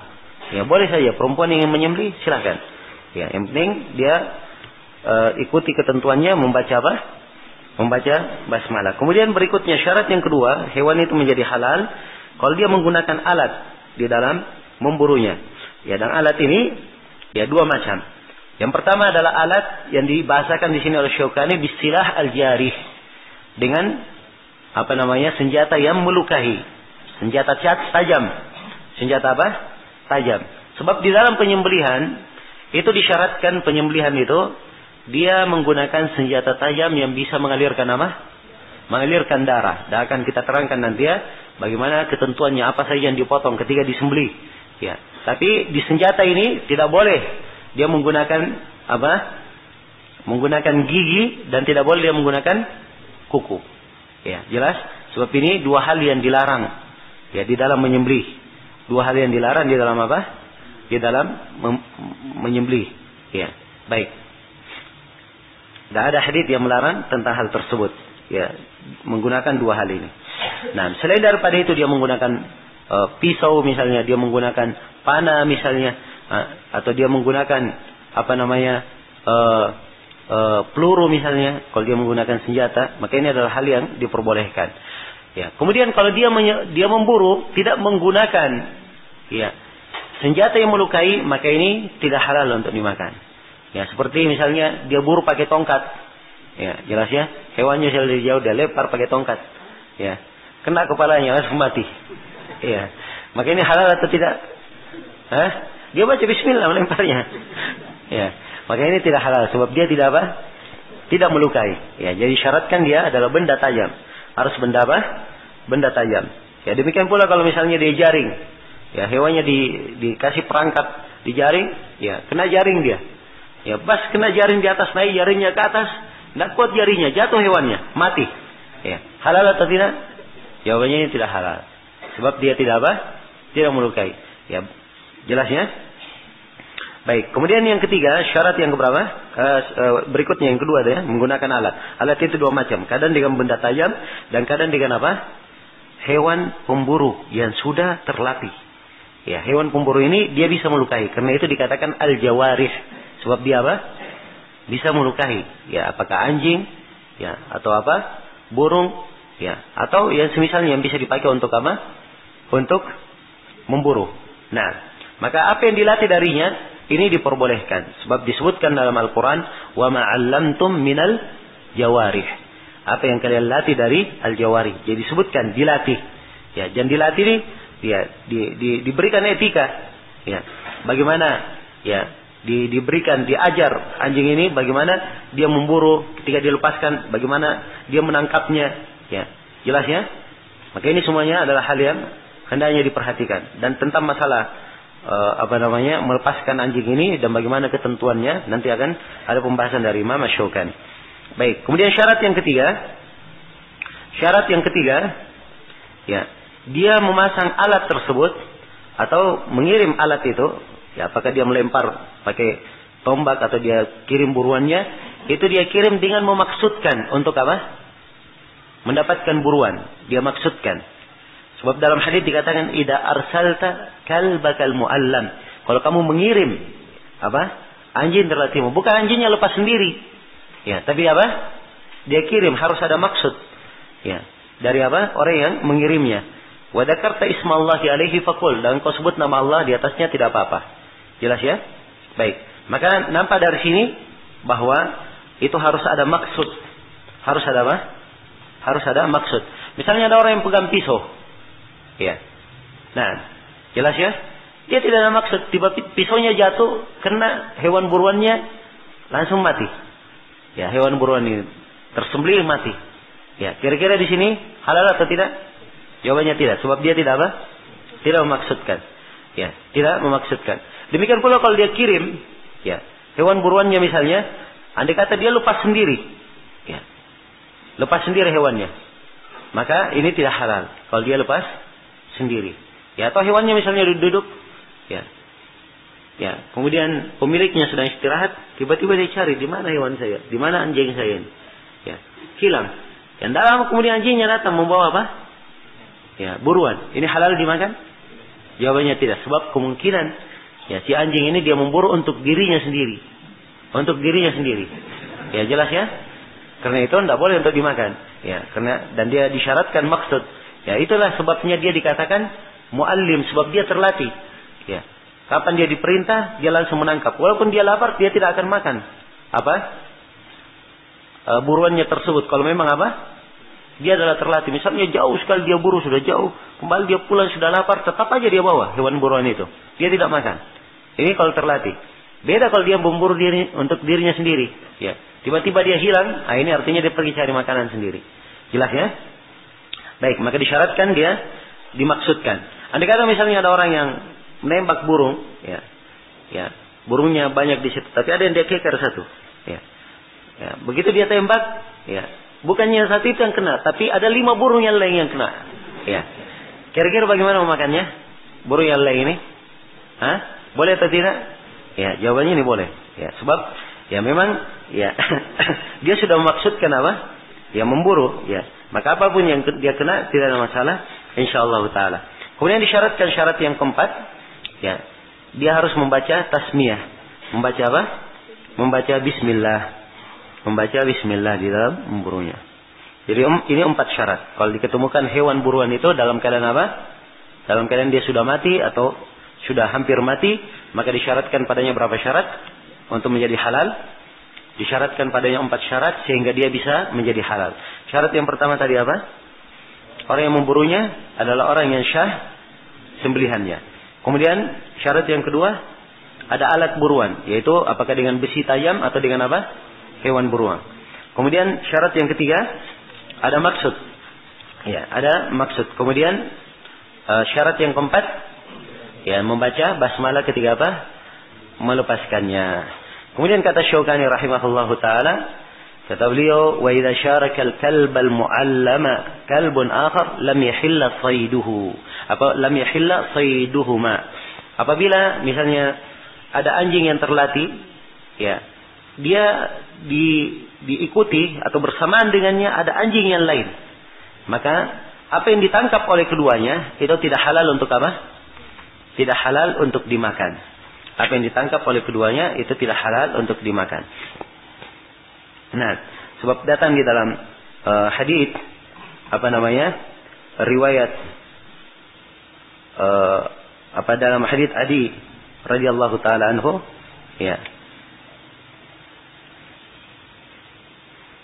Nah, dalam hadits Adi bin Hatim yang diriwayatkan oleh Imam Al-Bukhari dan Imam Muslim, ya, Rasulullah sallallahu alaihi wasallam bersabda, "Wa idza qatalna ma lam yashrakha kalbun laysa ma'aha."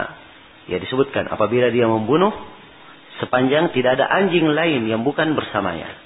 Ya, kalau ada anjing lain di situ bersamanya, dia memburu bersama-sama, maka ini tidak dihalalkan. Jelas ya? Tidak dihalalkan.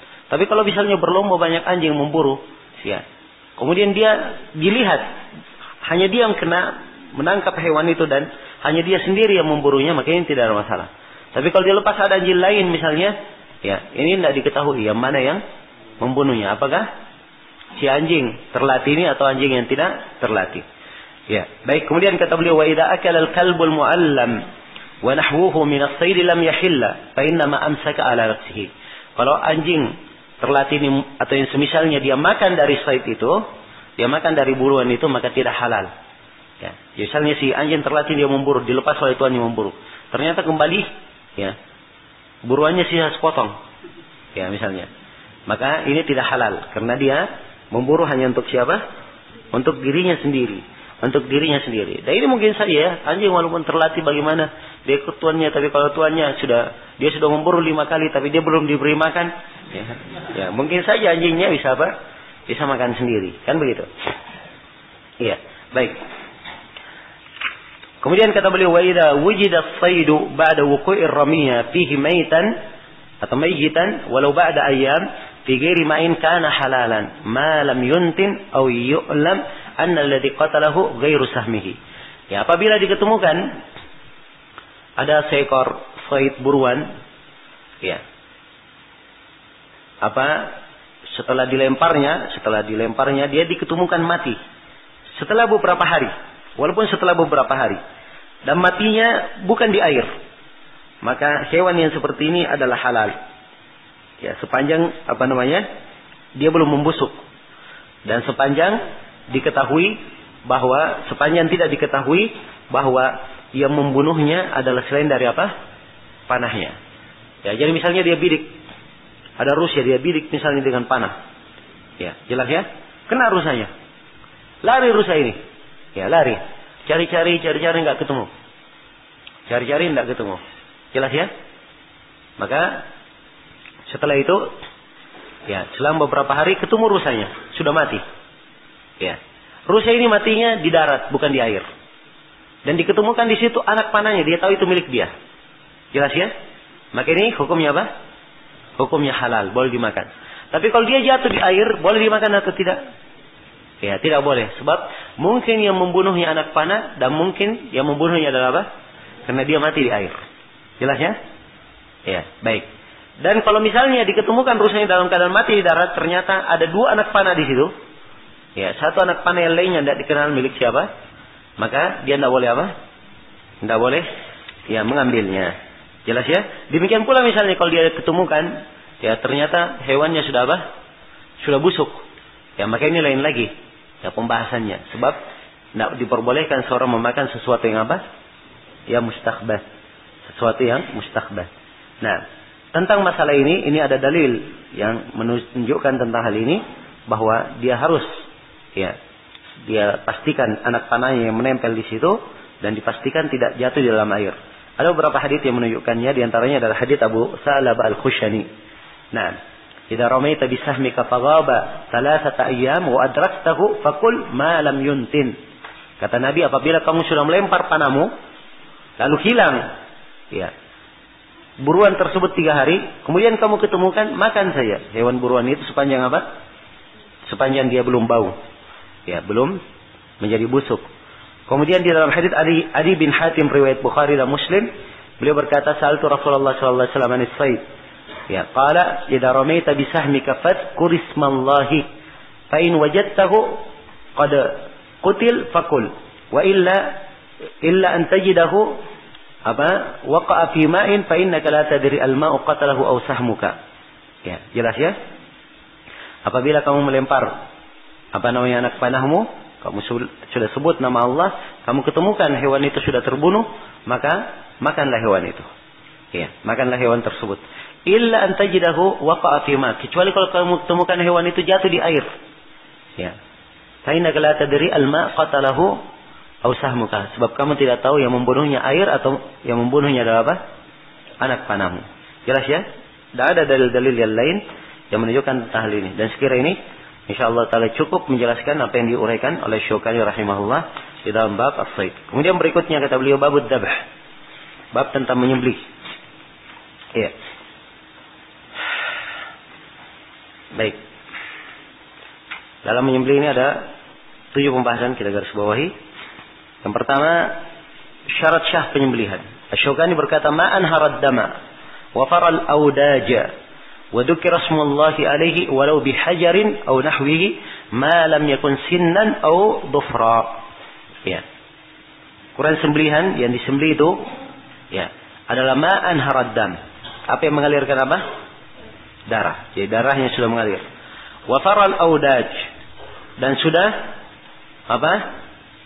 Sudah memutuskan audaj, ya, urat-uratnya yang ada di leher, ya, jelas. Wa dzukira ismullah, dan telah disebutkan nama Allah, ya, jelas. Maka ini ketentuan di dalam menyembelih. Ya, dalam menyembelih ini, dalam memotong apa yang dipotong dari hewan itu disyaratkan ada sejumlah perkara yang dipotong. Ya, para ulama berbeda pendapat dalam hal ini. Berapa yang dipotong dari hewan itu? Apa saja yang dipotong sehingga syah dikatakan disembelih? Tapi paling selamatnya kalau dia lakukan 4 hal, insya Allah dia sudah selamat dari silang pendapat dalam masalah. Kalau dia lakukan apa? Dia potong 4 hal. Yang pertama dia potong kerongkongannya. Iya. Yang merupakan saluran apa? Saluran makannya. Kemudian dia potong apa? Tenggorokannya yang merupakan saluran pernapasannya. Ya, yang mana yang pernapasan? Tenggorokan atau kerongkongan? Hah? Sudah ya? Cocok ya? Baik. Kemudian yang ketiga dan keempat dia potong 2 urat apa? 2 urat sebelum tulang. Setelah 2 tenggorokan dan ini ada 2 urat di situ. Ya, sebelum tulang sudah terpotong itu, maka ini sudah apa? Sudah cukup. Tidak ada silang pendapat lagi untuk 4 hal ini. Ya, kalau cuma 3 saja ini masih ada apa? Masih ada perbedaan pendapat. Tapi kalau dia lakukan 4 ini, maka insyaallah taala sudah apa? Sudah sempurna, sudah aman. Ya. Apabila terpotong 4 hal ini. Jelas ya? Baik.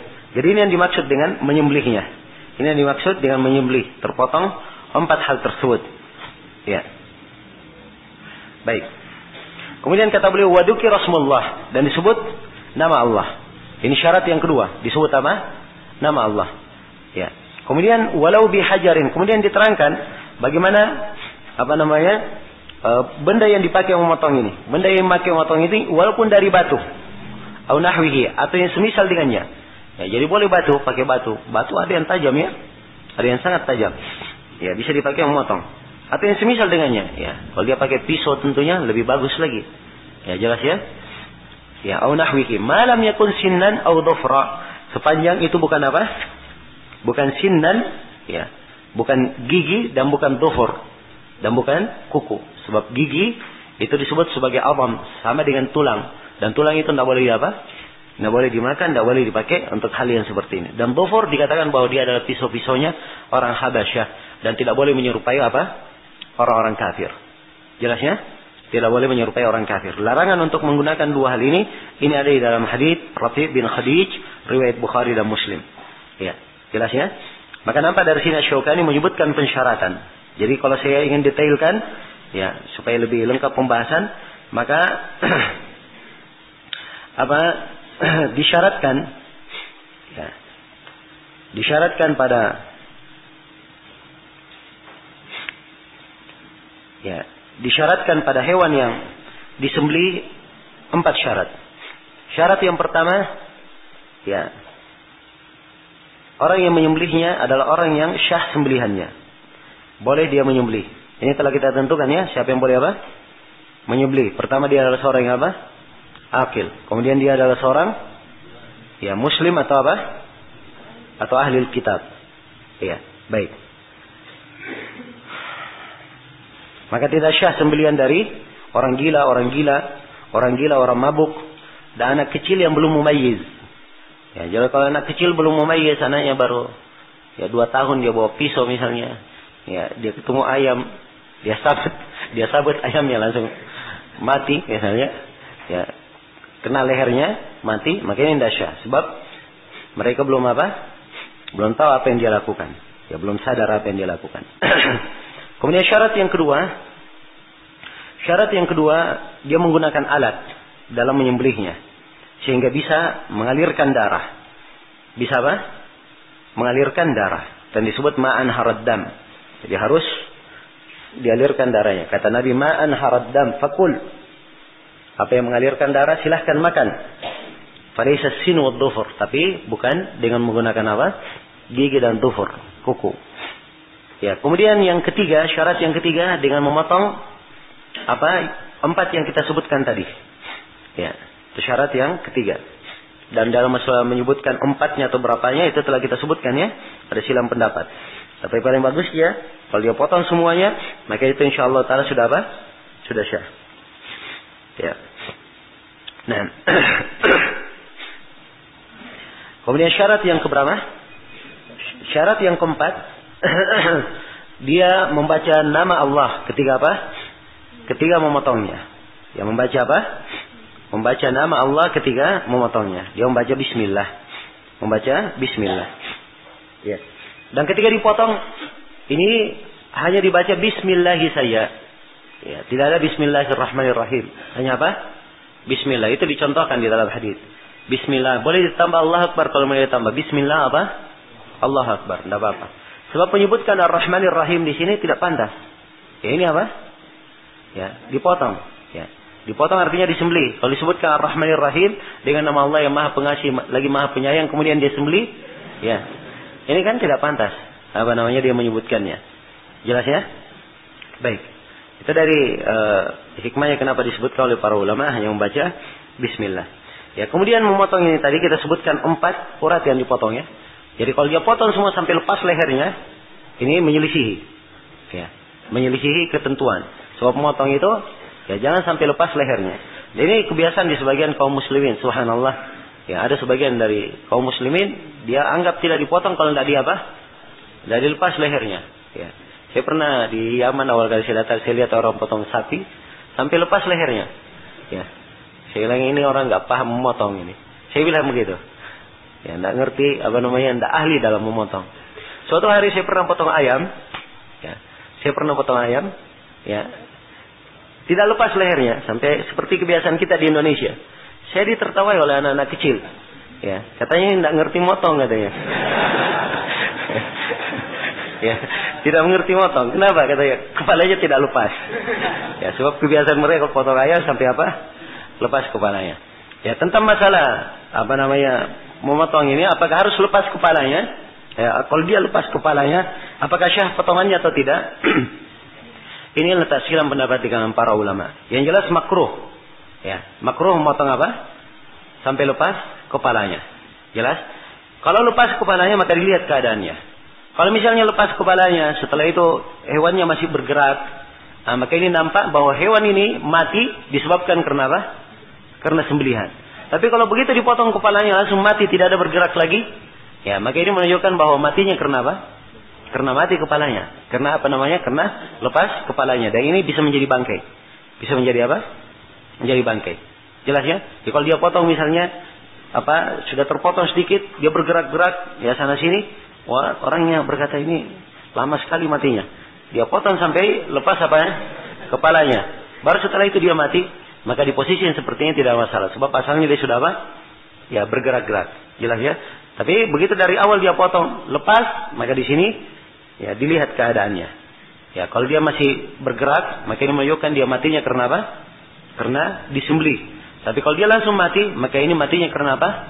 Terpotong kepalanya. Sebab hewannya begitu hancur kepalanya misalnya, dia langsung apa? Mati, tidak bergerak. Kan begitu? Langsung mati, tidak bergerak. Maka yang seperti ini dia terhitung sebagai bangkai. Karena itu hati-hati dalam yang memotong, diperhatikan. Iya. Baik. Kemudian kata beliau rahimahullah, wa yahrumu ta'dibud dhabihah wal mutlatu biha wa dhabhuha li ghairillah. Dan diharamkan untuk menyiksa sembelihan. Ini diharamkan. Sebab Nabi SAW berwasiat dalam hadits Syaddad bin Aus riwayat Muslim, "Inna Allah kataba al-ihsan ala kulli syai'. Fa idza qataltum fa ahsinul qitlah wa idza dhabhtum fa ahsinud dibha wal yuhidd ahadukum syafratahu wal yurih dhabihatahu." Apabila salah seorang dari sungguhnya Allah menetapkan untuk berbuat ihsan atas segala sesuatu. Apabila kalian membunuh, maka perbaikilah cara membunuhnya. Apabila kalian menyembelih, maka perbaiki cara menyembelihnya. Dan hendaknya salah seorang dari kalian mempertajam pisaunya dan membuat sembelihannya itu apa? Sembelihannya beristirahat. Ya, enak sembelihannya tersebut. Maka ini dari ketentuan. Dilarang untuk menyiksa apa? Menyiksa sembelihan. Ya. Demikian pula dilarang dari al-muslah. Al-muslah itu dia potong-potong sembelihannya. Ya, dia potong dulu telinganya, dia potong dulu ekornya. Ya. Baru setelah itu dia sembelih. Nah, ini adalah hal yang dilarang. Ya. Dan Nabi SAW telah syah dari beliau larangan untuk melakukan al-muslah dalam sejumlah hadits. Dan larangan ini berlaku umum. Ya, untuk hewan maupun apa? Selain hewan. Kemudian demikian pula kalau disembelih disembelih untuk selain Allah. Ya, karena kalau disembelih untuk selain Allah, maka ini diharamkan dalam Al-Quran. Sebab dia masuk dalam firman Allah, wa ma uhilla li ghairillahi bih. Apa yang diihlal disembelih untuk selain Allah. Dan ini adalah hal yang diharamkan. Diriwayatkan oleh Imam Muslim dari Ali bin Abi Thalib, Rasulullah sallallahu alaihi wasallam bersabda, la'anallahu man dhabaha li ghairillah. Allah melaknat orang yang menyembelih untuk selain Allah. Kemudian kata beliau rahimahullah, wa idza ta'addara ad-dhabhu liwajhin jaza at-ta'n war-ramyu wa kana dhalika kadh-dhabh. Apabila misalnya sulit untuk disembelih, ya, sulit untuk disembelih karena sebuah alasan, maka boleh dengan cara ditikam dan boleh dengan cara dilempar. Ya. Dan hal tersebut itu sama dengan apa? Menyembelihnya. Ya, misalnya dia menyembelih kerbau misalnya. Ya, kerbaunya mengamuk, ya. Ya. Jelas ya? Mengamuk, enggak bisa ditangkap. Ya. Menghantam sama sini merusak. Maka kalau misalnya ada yang melemparnya, ya, kemudian ada yang memukul bagian dari badannya terluka sehingga dia mati, maka itu sudah dianggap apa? Dianggap sebagai sembelihan. Dianggap sebagai sembelihan. Nah, dalilnya tentang hal ini adalah apa yang datang di dalam riwayat Bukhari dan Muslim dari Rafi' bin Khadij, ya, radhiyallahu taala anhu. Beliau bercerita bahwa kami sebuah perjalanan dalam safar, tiba-tiba ada satu onta yang lari, ya. Ada satu onta yang apa? Lari, ya, ketika mau disembelih. Maka, ya, kaum tidak mempunyai apa? Mereka tidak mempunyai kuda yang bisa mengejarnya. Ya, kalau onta dikejar pakai onta, ya ini tidak ketemu ya. Tapi kalau onta dikejar pakai kuda, maka itu bisa apa? Bisa dikejar. Nah, jelas ya. Maka seorang lelaki melempar onta itu dengan apa? Dengan panah. Ya, akhirnya onta itu berhenti, jatuh dengan apa? Terlempar panah tersebut. Maka Nabi SAW, ya, mengatakan, inna li hadhil bahaim awabid ka awabidil wahsh. Sungguhnya hewan-hewan ini dia punya awabid yang keliaran-keliaran seperti hewan liar umumnya. Siapa yang melakukan seperti ini fa'alu bih. Fama fa'ala minha hada fa'alu bih. Apa yang ya terjadi darinya seperti ini, maka lakukanlah seperti itu. Maka dari nas ini menunjukkan bahwa kalau misalnya ada hewan liar seperti itu kemudian dilempar pakai pisau atau dibidik pakai panah, kemudian dia mati, maka itu sudah cukup sebagai apa? Ya, cukup sebagai sembelihan untuknya. Kemudian kata beliau rahimahullahu taala, wa zakatul janini zakatu ummihi. Ya, dan disembelihnya ya atau sembelihan untuk janin itu adalah sembelihan ibunya. Ini khusus untuk hewan ternak yang hamil. Kalau ada hewan ternak yang hamil, misalnya, ya, kemudian dia disembelih, ternyata diketemukan dia punya janin, maka janinnya ini, ya, itu sudah halal kalau ibunya sudah apa? Sudah disembelih. Itu maksudnya. Dan ini ada di dalam hadis yang datang dari jumlah jalan, dan insyaallah taala semuanya bisa dikuatkan, bahwa janin itu zakatuhu kadakati, zakatul janin zakatu ummihi. Ya, janin itu zakahnya, penghalalannya dengan penyembelihan itu cukup dengan penyembelihan untuk apa? Ibunya. Tapi para ulama merinci masalah menjadi dua. Kalau misalnya setelah dibelah perutnya, setelah ibunya disembelih, ya, dengan cara yang syar'i, kemudian dibelah perutnya, setelah dibelah perutnya diketemukan janinnya, maka dilihat janin ini keadaannya ada dua. Kalau janinnya masih hidup, maka janin ini wajib untuk apa? Disembelih. Sebab dia hewan hidup, wajib untuk apa? Disembelih. Tapi kalau diketemukan dia sudah mati, maka sembelihan untuk janin ini itu telah cukup dengan menyembelih apa? Dengan menyembelih ibunya. Jelas ya? Kemudian kata Syaukani rahimahullah, wa ma ubina minal hayyi fa huwa maitatun. Nah, dan apa saja yang dipisahkan, apa saja yang dipisahkan dari hewan hidup, maka itu dihitung apa? Dihitung bangkai. Jadi misalnya ada hewan misalnya, ada hewan dia masih hidup, dipotong ekornya, maka ekornya ini adalah apa? Ekornya adalah bangkai. Ya, jelas ya? Itu yang disebut ya di sini oleh Syaukani, dan beliau berdalilkan dengan sebuah hadis. Ya, beliau berdalilkan dengan sebuah hadis, ma quti'a minal bahimati wa hiya hayyah, fa ma quti'a minha fa huwa maitah. Apa yang dipotong dari hewan dan dia masih hidup, maka yang dipotong itu dihitung sebagai bangkai. Nah, namun hadis dalam hal ini adalah hadis yang lemah. Hadis yang dipakai di sini oleh Imam Syaukani adalah hadis apa? Hadis yang lemah. Ya, jadi asalnya kalau hadisnya adalah hadis yang lemah, maka ini tidak dipakai berhujjah.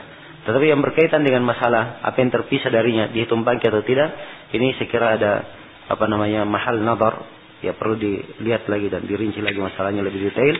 Tapi yang jelas hadis yang dipakai oleh beliau di sini adalah hadis yang apa? Hadis yang lemah. Kemudian kata beliau, wa tahillu maitatani wa damani as-samaku wal jarat wal kabir wat tihal. Dan halal dua bangkai dan dua darah. Dua bangkai yang halal adalah ikan dan apa? Belalang. Nah, dua darah yang halal adalah al-kabid wa tihal. Ya, al-kabid adalah apa? Al-kabid hati.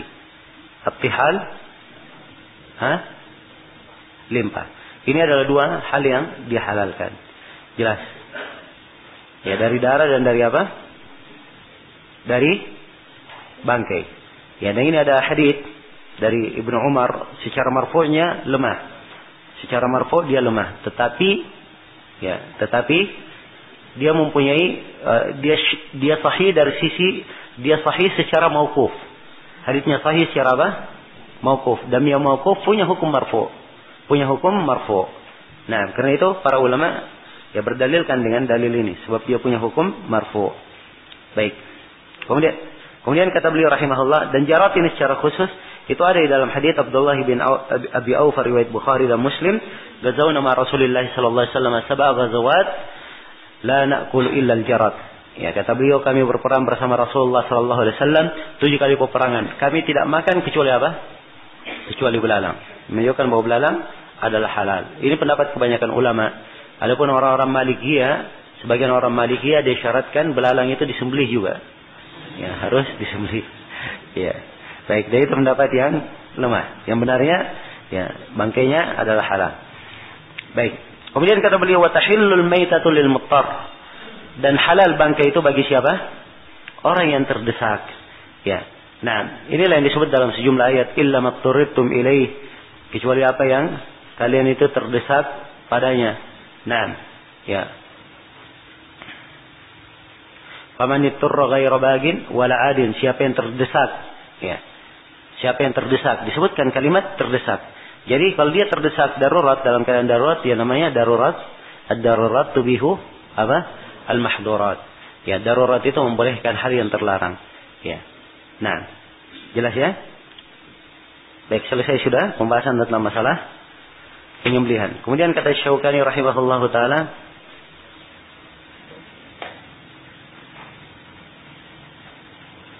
nah, gimana kita lanjut?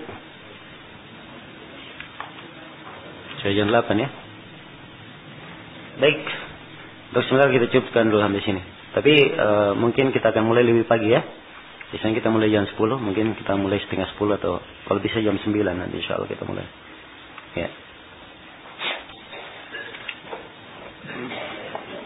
Ya, subhanakallahumma wa bihamdik asyhadu an la ilaha illa anta astaghfiruka wa atubu ilaik walhamdulillahirabbil alamin.